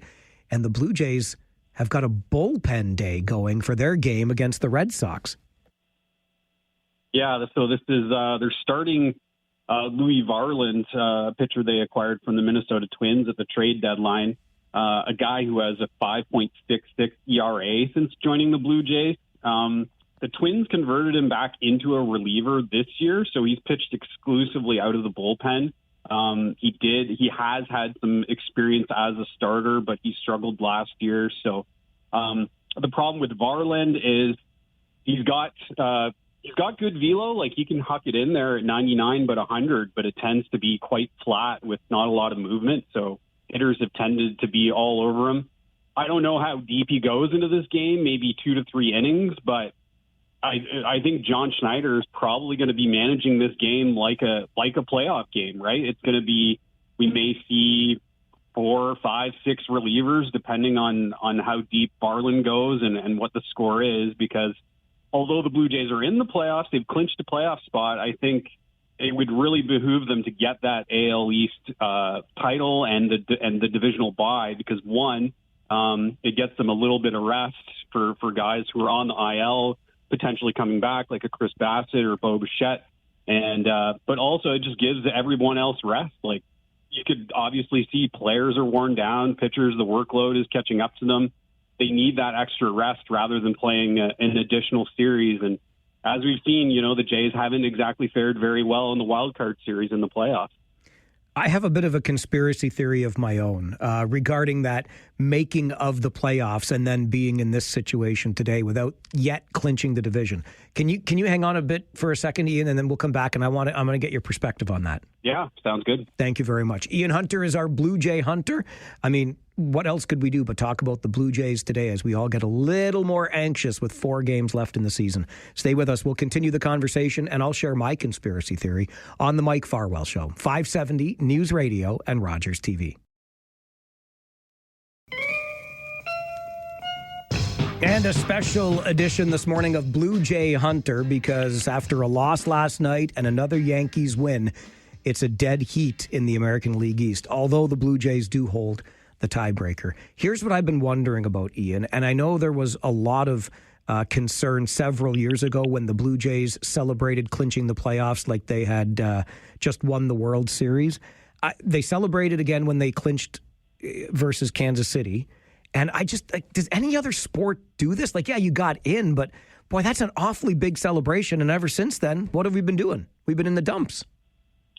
Yeah, I've heard some people say that too. I'm kind of of both schools of thought. Like, on one hand, you kind of act like you've been there before. The job's not exactly finished. They've only clinched a playoff spot, right? But they've still got several steps to go here. Like if they want to win a World Series, they have to ideally win the division, the DS, the C, and the CS, and then the World Series. So does that mean you're popping champagne like 4 or 5 times on the way to the World Series? It seems a little excessive, but to play devil's advocate on the other side, these guys they're grinding for 6 months. They're playing basically every single day. You're playing 160 plus games every season. And some guys, like I remember seeing the clinching celebration, and Brendan Little, who was getting interviewed, this is his first taste of the postseason. We got a lot of players in there who are, rookies or maybe veterans who've never been to the postseason before. And I think it's time to celebrate. I don't think it's a case where you should be having a 2 or 3 day hangover, but, party it up until midnight, and then they had an off day on Monday, so clear your head, and then back to business on Tuesday. So I don't think it's what's been ailing them. I think it's just been the lack of offense as of late. Couldn't agree more on that note for sure. Okay, before we let you go, give us reason to believe, Blue Jay Hunter. 4 games to go. We still hold the tiebreaker. I mean, how should Jays fans be approaching this next few days? Yeah, I know some people are kind of paranoid and thinking, oh, this is the end of the season. They're gonna lose from here on out, but they've still got the best record in the American League, right? Like they are the AL's best team as we sit currently. There are 4 games left. I think if they win a few, they'll probably need some help here from the White Sox and the Orioles, but if they win out and take all 4, fate's in their own hands here. So they've got a strong team. They have a talented roster. If the bats don't wake up, I'm afraid they might be a wild card team. But this slump has to end at some point. You just hope it ends before it's too late. You stepped up as a pinch hitter today. You waded through the premiere, and you brought the heat as always. Thanks for being here, Ian. I appreciate it. Thank you, Mike. Ian Hunter is our Blue Jay Hunter. Give us reason for optimism, and he does. And just look on the other side. You talk about the best record in the American League. What if you're the Detroit Tigers? The Cleveland Guardians? How about that comeback in the American League Central?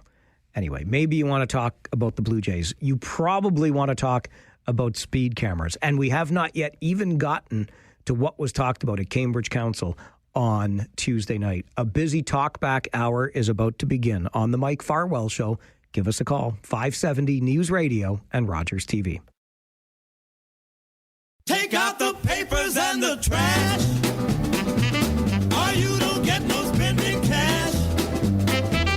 If you don't scrub that kitchen floor, you ain't gonna rock and roll no more. Yakety yak. Don't talk back. Just finish cleaning up your room. Let's see that dust fly with that broom. Get all that garbage out of sight, or you don't go out Friday night. Yakety yak. Don't talk back. Well, I picked the right day to come back from sick bay. Holy Hannah, everything is happening, in the immortal words of the late Bob Cole. What a day it has been here on the program as Ontario Premier Doug Ford does what I would say most of us have been asking be done.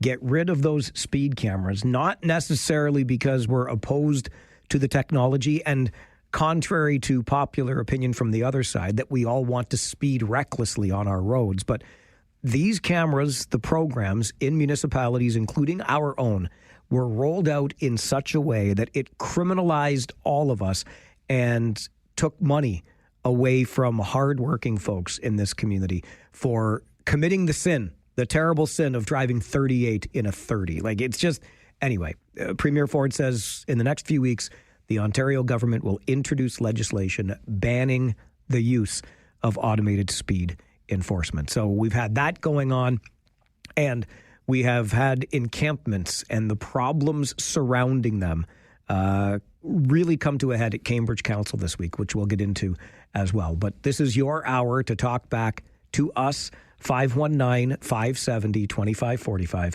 star 570, and 1-800-570-5715. Mayor Jake, going to start us off. Good afternoon, Your Worship. Mike Barr, I'm good, and you? Not so bad, thanks. Two things, and I'll make it quick because I know you're a busy guy. So this Saturday at 12 p.m. at noon at Stratford Skate Park, Skate Jam for Sam is going on. Skateboard competition for all ages. They have a youth division and a 16 and up division. It's a $5 entry fee. There'll be live music, myself and my band is playing. It's for a good cause. It's for Cancer Hospice Rotary Club. So if you skateboard, bring your $5. There'll be food and drinks available, live music. It'll be a great time. Second thing is the speed cameras will make this short and sweet. I'm okay with the cameras in the school zones and school hours. I don't want to hear that argument about, well, kids still play around the schools at that time. You know what? Kids play everywhere all the time. There are parks near roads. There are different areas where kids play all the time. So I don't want to hear that argument anymore. Jake, appreciate the call. Good to hear from you today. Doesn't want to hear the argument of outside of school hours. You want the speed cameras in place during school hours. Jake would be okay with that. But sounds like the province is not okay with any speed cameras anymore. Jersey Bill, good afternoon. Hey, since my wife and myself were caught on speed cameras, I like that. And actually, I get charged with both because the cars were both in my name. You are such a criminal, Billy. Are they going to deport you now? Yeah, I guess that might be in line. I don't know. You're not nearly as crazy as the people south of the border, hopefully. But I'd like to see if not, maybe if there were any points that were accumulated, maybe the points could be released too. But there are no points on these ones. Oh, good. That's great. Then I don't have to worry about that. but when I'm thinking about their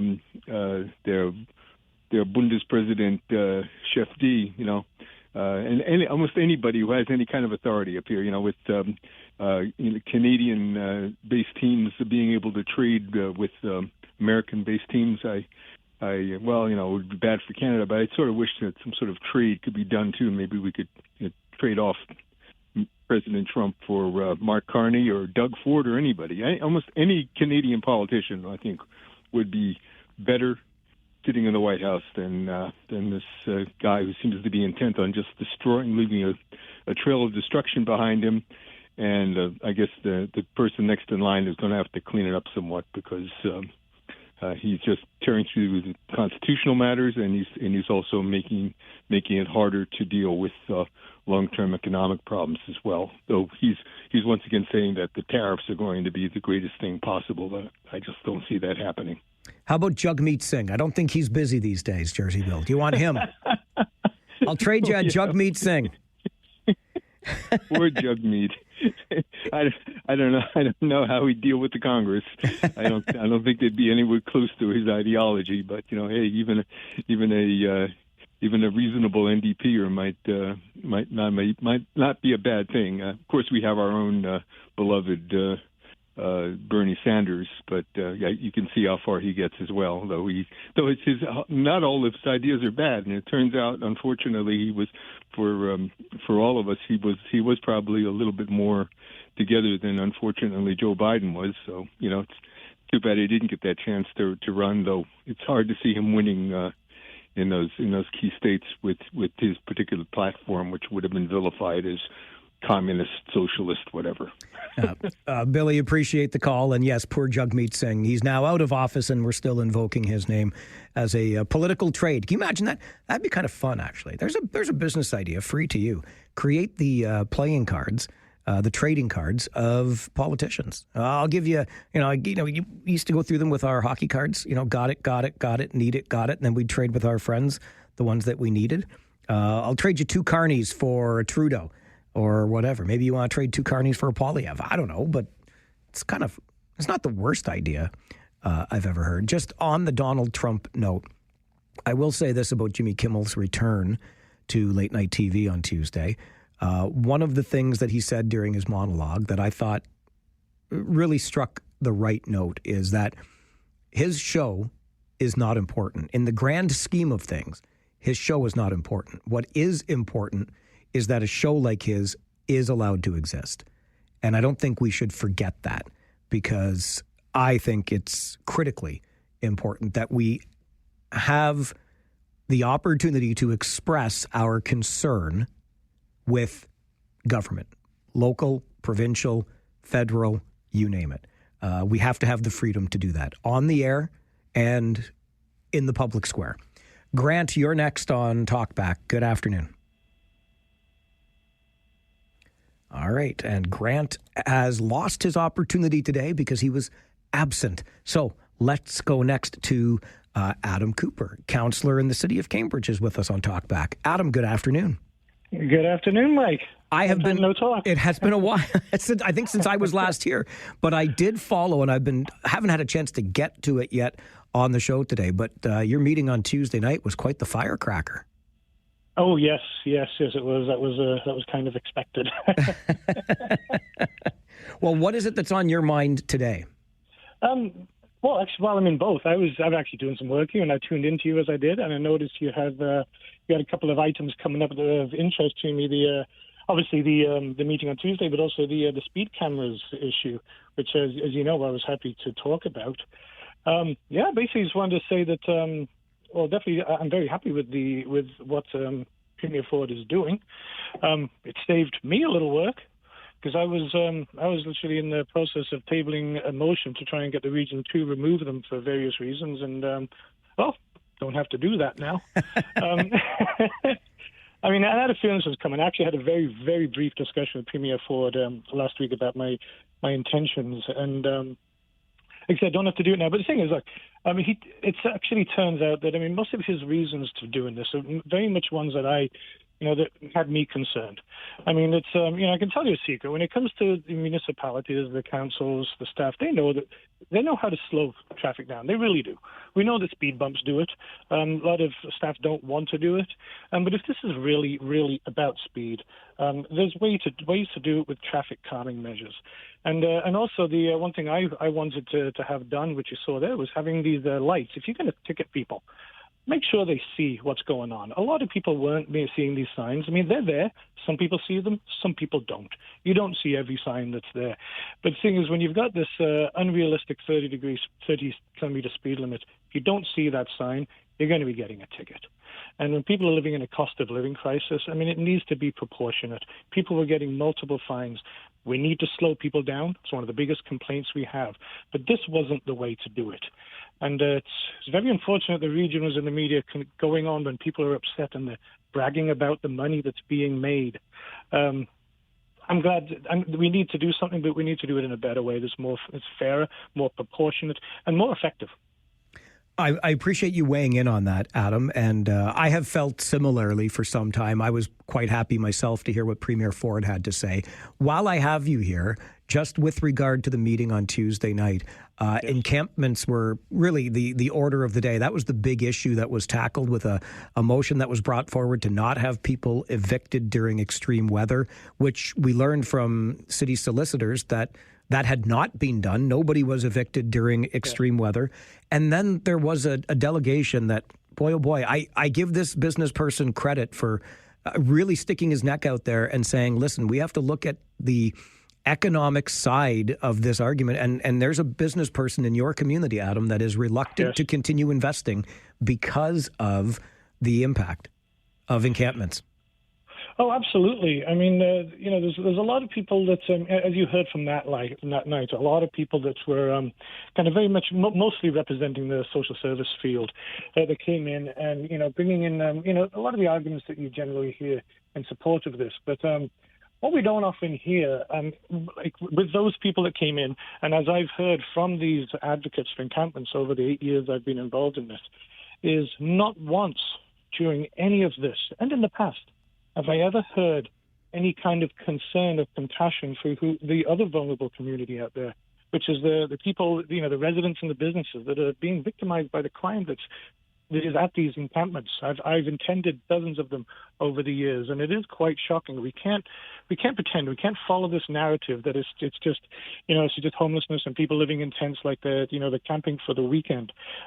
What I've seen in these is shocking, and there's consequences to it. There's victims to what goes on there, and much of it is while we do absolutely have a housing crisis, and much of what is going on in these encampments is hard drug driven, and we can't fix a problem until we can acknowledge it. Businesses are hurting. They are really hurting because of this crime. Residents are hurting. The absolutely shocking amounts of stolen property that I've seen in every encampment, that comes from the surrounding community. And we need to start showing compassion for them. Compassion, you can't have selective compassion for one little group and ignore another, which unfortunately we're seeing a lot of. It's all encompassing. You either have it or you're not, or you don't. And I find it's never right to try and help one group that does need help. People need help in these encampments, and we do have that help. It's available. But it's never right to try to help one group by trampling on the rights and safety of everybody else. And I firmly believe in that. And we need to start talking about the realities of what is really going on in these encampments. Stop brushing it under the carpet of simple homelessness. And acknowledging what the problems are and understand that people are suffering in the community. Adam, I appreciate you calling into the show today. Thanks very much. Thank you very much, Mike. Bye-bye. Adam Cooper, Ward 6 councillor in Cambridge, gets to some of what was at that meeting Tuesday night, and we'll continue that conversation here during Talkback this afternoon. The Mike Farwell Show continues, 570 News Radio and Rogers TV.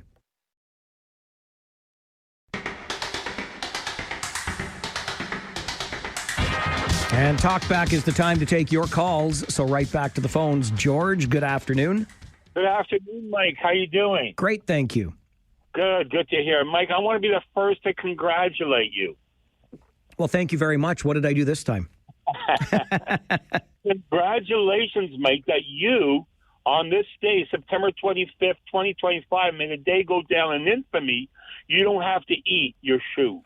George, it did cross my mind. And hey, how about our own mayor, Barry Verbenevich, standing up there at that media conference in Vaughan, talking about better ways to go about calming traffic than speed cameras. I think this show had an impact, George. I believe so, and I'm really glad.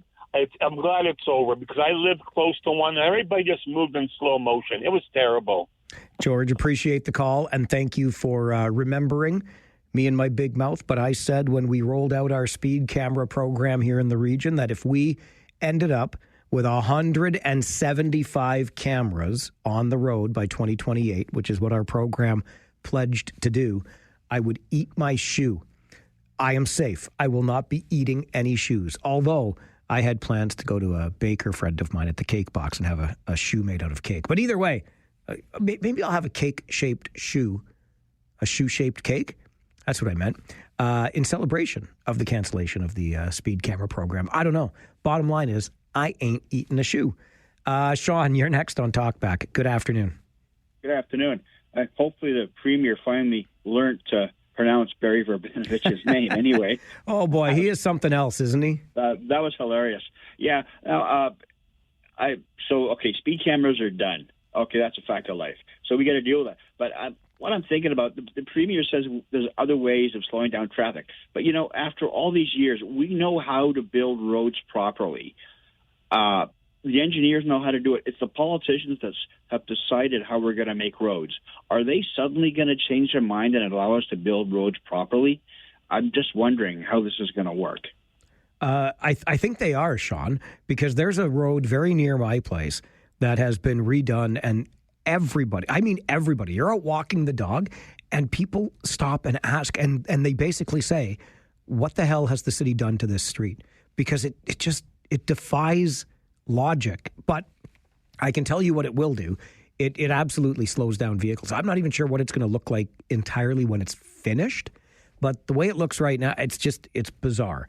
But there are curb cutouts and a multi-use path there for pedestrians and bicycles, and it's a narrower road, which means we will drive it more slowly, and that's fine. So the short answer is, I think we know how, and that's what we're doing. When roads are ready for some infrastructure work, water mains, sewers, etc., They're being redesigned so as to slow down the vehicles moving along them. Hello there, Dallas. Yes, sir. How are you today? I'm good, and you? Not too bad. Good. Well, okay. First point, obviously the speed cameras.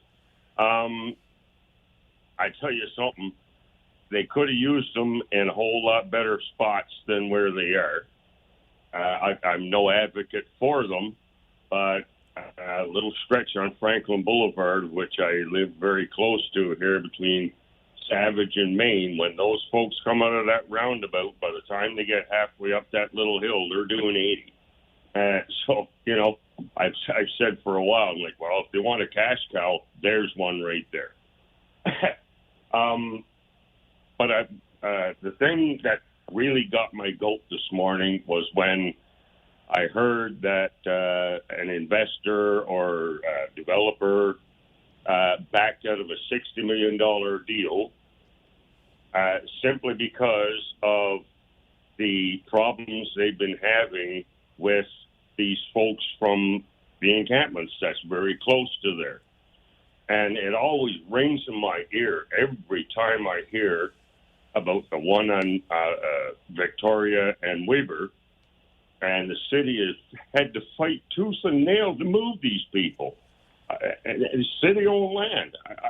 I just cannot fathom how, like your caller, a couple gentlemen there previous, I can't understand how these people that advocate for them can justify the crime, the theft, the vandalism, all the other things that goes along with them to say that, oh, well, we can't move these people. Well, in my impression, that's just entirely wrong. Dallas, I hear where you're coming from, and also that business owner hears where you're coming from. Among the things that he said, and it was a $60 million project that his company is now pulling back from, he talked about an irrigation system that they had installed at a cost of $10,000 that was ripped up so that somebody could steal $5 worth of copper out of it. So imagine your $10,000 investment being turned into ruin because somebody wanted to get $5 worth of copper. I will share that audio with you after the update from the 570 News Center. We'll get to Doug's call and more of yours on Talkback this afternoon, because encampments were front and center at the City of Cambridge's council meeting on Tuesday night. And we'll continue our conversation here on 570 News Radio and Rogers TV.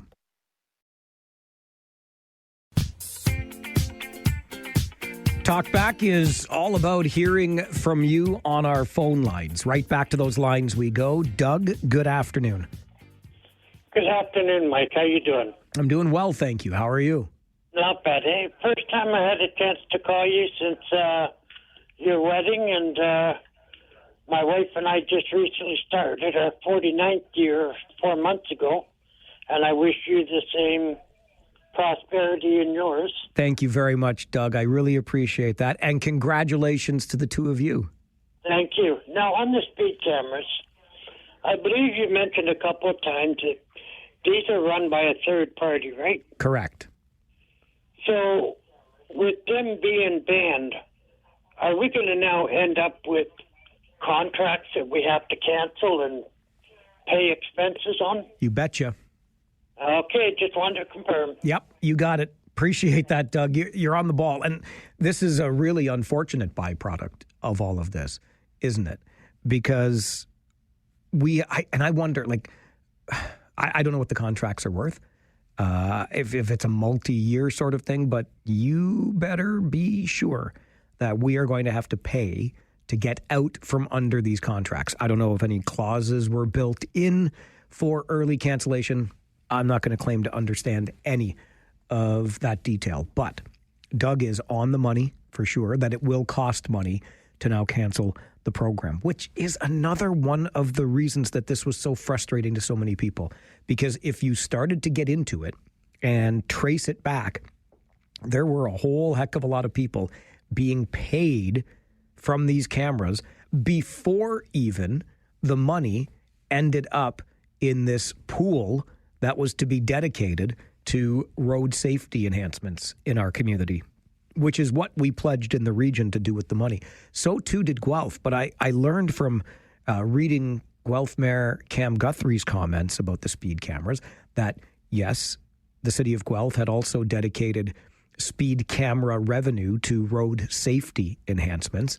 However, municipalities can do whatever they want with the money collected from speed cameras. Again, here in the region, it was also to be for road safety enhancements. But Doug is right. We've gone this far with the cameras.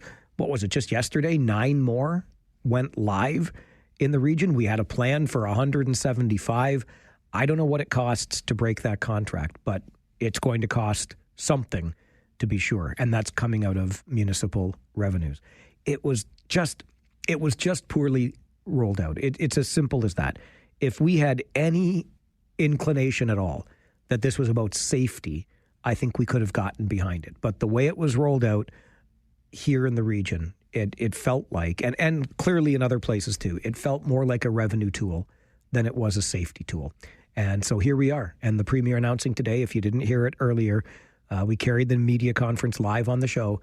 Within the next few weeks, the Ontario government will introduce legislation that bans the use of speed cameras in Ontario's municipalities. Premier Ford also said, of the 444 municipalities in Ontario, 407 of them are not interested in speed cameras. So that's less than 10%, the 37 municipalities that are supportive of speed cameras. Okay, something else, and I'll change gears a little bit here, that I've been talking about throughout the show today, and I wanted to play some of this audio for you from the Cambridge Council meeting on Tuesday night, because it was on Tuesday night that Cambridge City Councillor Scott Hamilton brought forward his motion asking for a report that would look into whether or not people living in encampments were being removed, evicted from those encampments during extreme weather.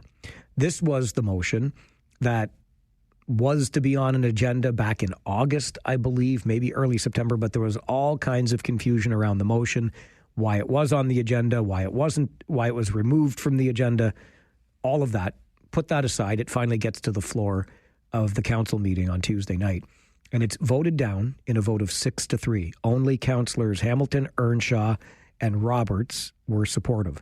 This also then led, though, to a bigger conversation at council about encampments in general. And one of the things that Cambridge Mayor Jan Liggett made clear is that shelter space does exist in the city of Cambridge. So Mayor Liggett's argument is we have people living in encampments, and we say you can't remove people from encampments because there's no other place to go.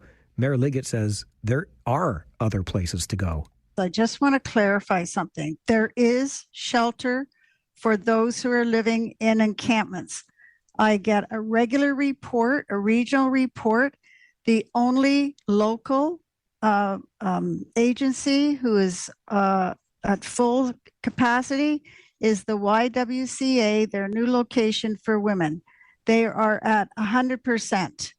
Even Cambridge Shelter Corps is not at 100%. And that's regular every single week that happens. Region of Waterloo, the hotels that people are put up at are never at capacity. And so the YW family motels, 50 units there have been taken, and then and that's consistent.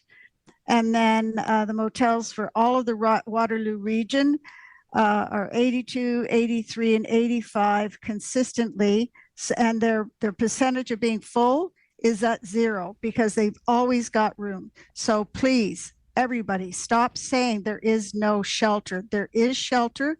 If somebody is in extreme heat or an extreme cold, there is the ability for them to go someplace should they choose to go to.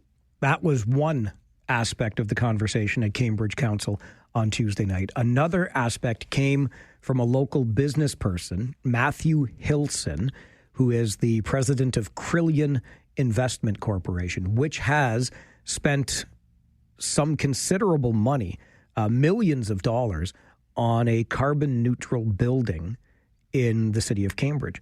And it intended to engage in another project worth $60 million. But based on the experience with their first project, Mr. Hilson says, we're not going to be moving ahead with this second project in the city. And one of the reasons for that is the proximity of that first building to a homeless encampment and the problems that the company encountered because of that proximity.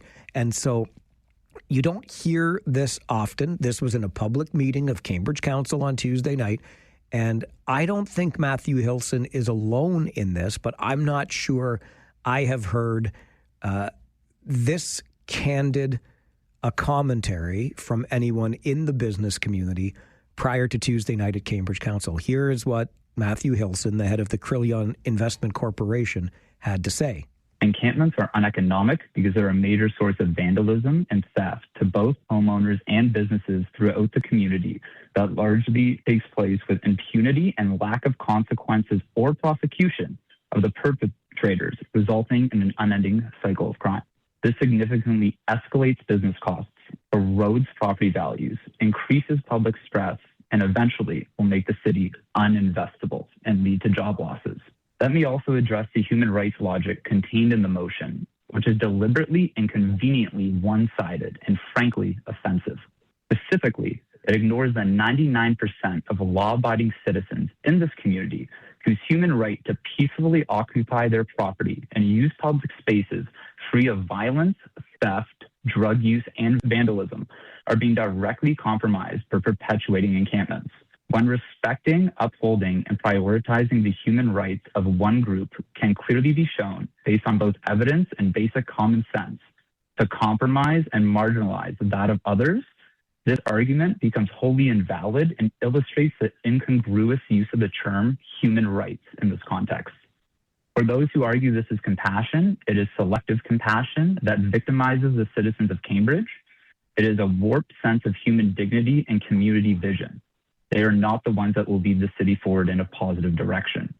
No one suffering from a mental illness, drug addiction, or homelessness has ever recovered by being left on the street to live in squalor, which is the direction of this motion. Demonstrable progress on this complex issue is not going to be made through band-aid, piecemeal ideas like this one that fail to address the underlying causes, but instead lay the seeds to grow the problem into something even bigger. This is a crisis and needs a major rethink and massive changes to resolve it by forward-thinking, action-oriented individuals, not by naive ideology. Naive ideology, prioritizing the human rights of one group over another. And as we've heard many a time through conversations on this show, we prioritize the human rights of the marginalized because they are marginalized. So Crillion Investments can take its money somewhere else, but that is an impact on the community where the investment could have been made. And that's what Matthew Hilson had to say, part of it anyway, at Cambridge Council on Tuesday night. This right there is the tug of war that exists when it comes to the encampment issue in our community. We'll take more calls on Talkback as we continue the Mike Farwell Show this afternoon, 570 News Radio and Rogers TV.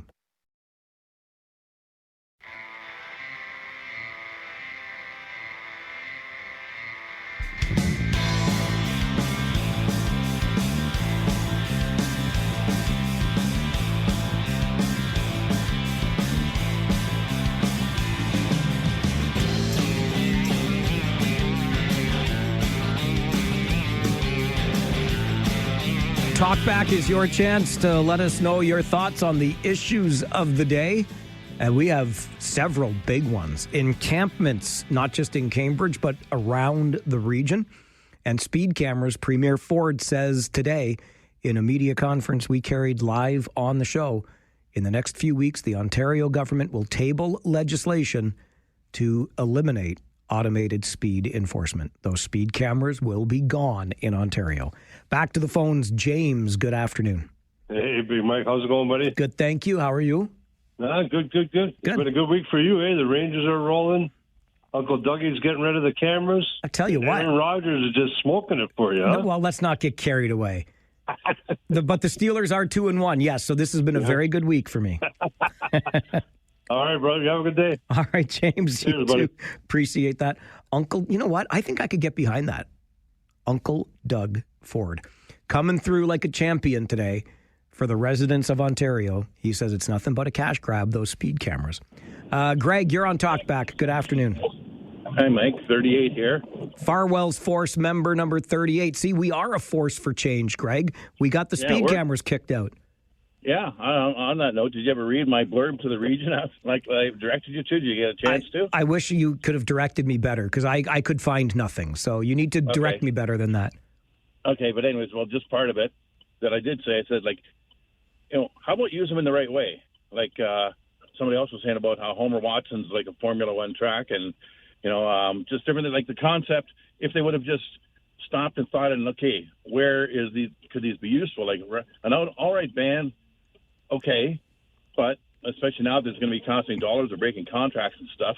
If they'll just almost sort of back it up and just sort of say, well, here, let's put it on like even on Conestoga Parkway, if you can possibly catch somebody there, like the real problem areas, where those type of drivers go. And so it's a complete ban, I would say, like, is half the answer, but better than what's going on now. So I just, that's what I said. I'll tell you what, Greg. On the region there saying, like, why don't you take a look and put them in useful places? I'll tell you what.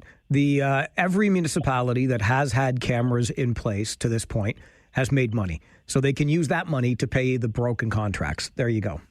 Okay. I guess if the dollars, if there's that much there, and but no, like I say, like picture like Homer Watson and some guy zipping in and out kind of thing, whatever. Like that's the one I want to be nabbed on camera and not this 30-kilometer school zone stuff.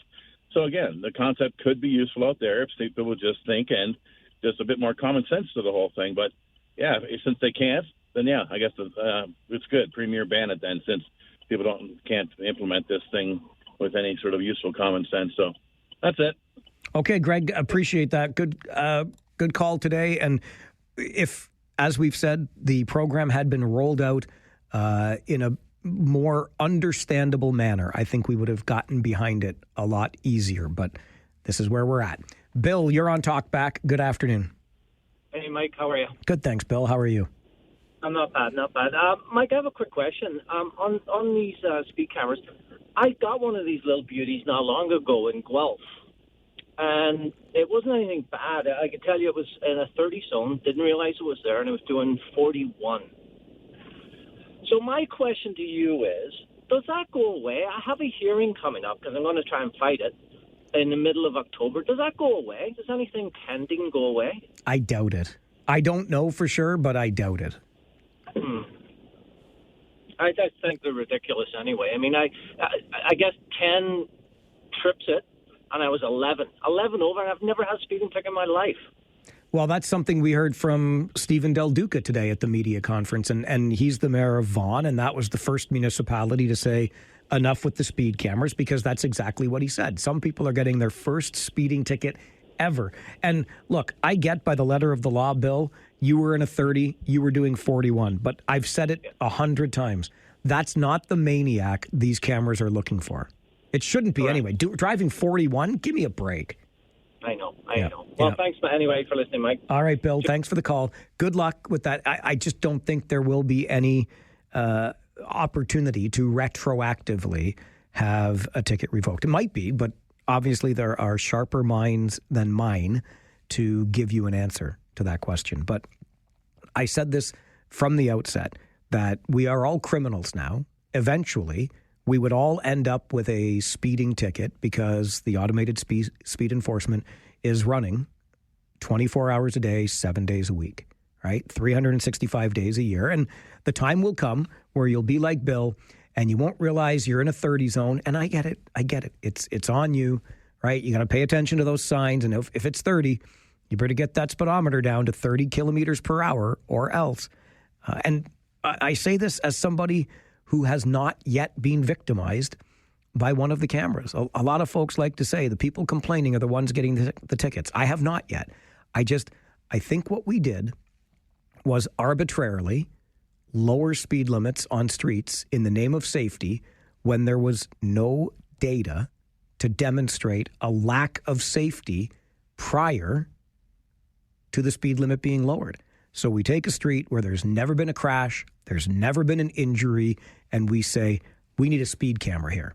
And then we lower that speed limit from 50 to 40 or 30, and next thing you know, everybody turns into a speeder because they go 45, they go 38, whatever it is that's triggering that camera.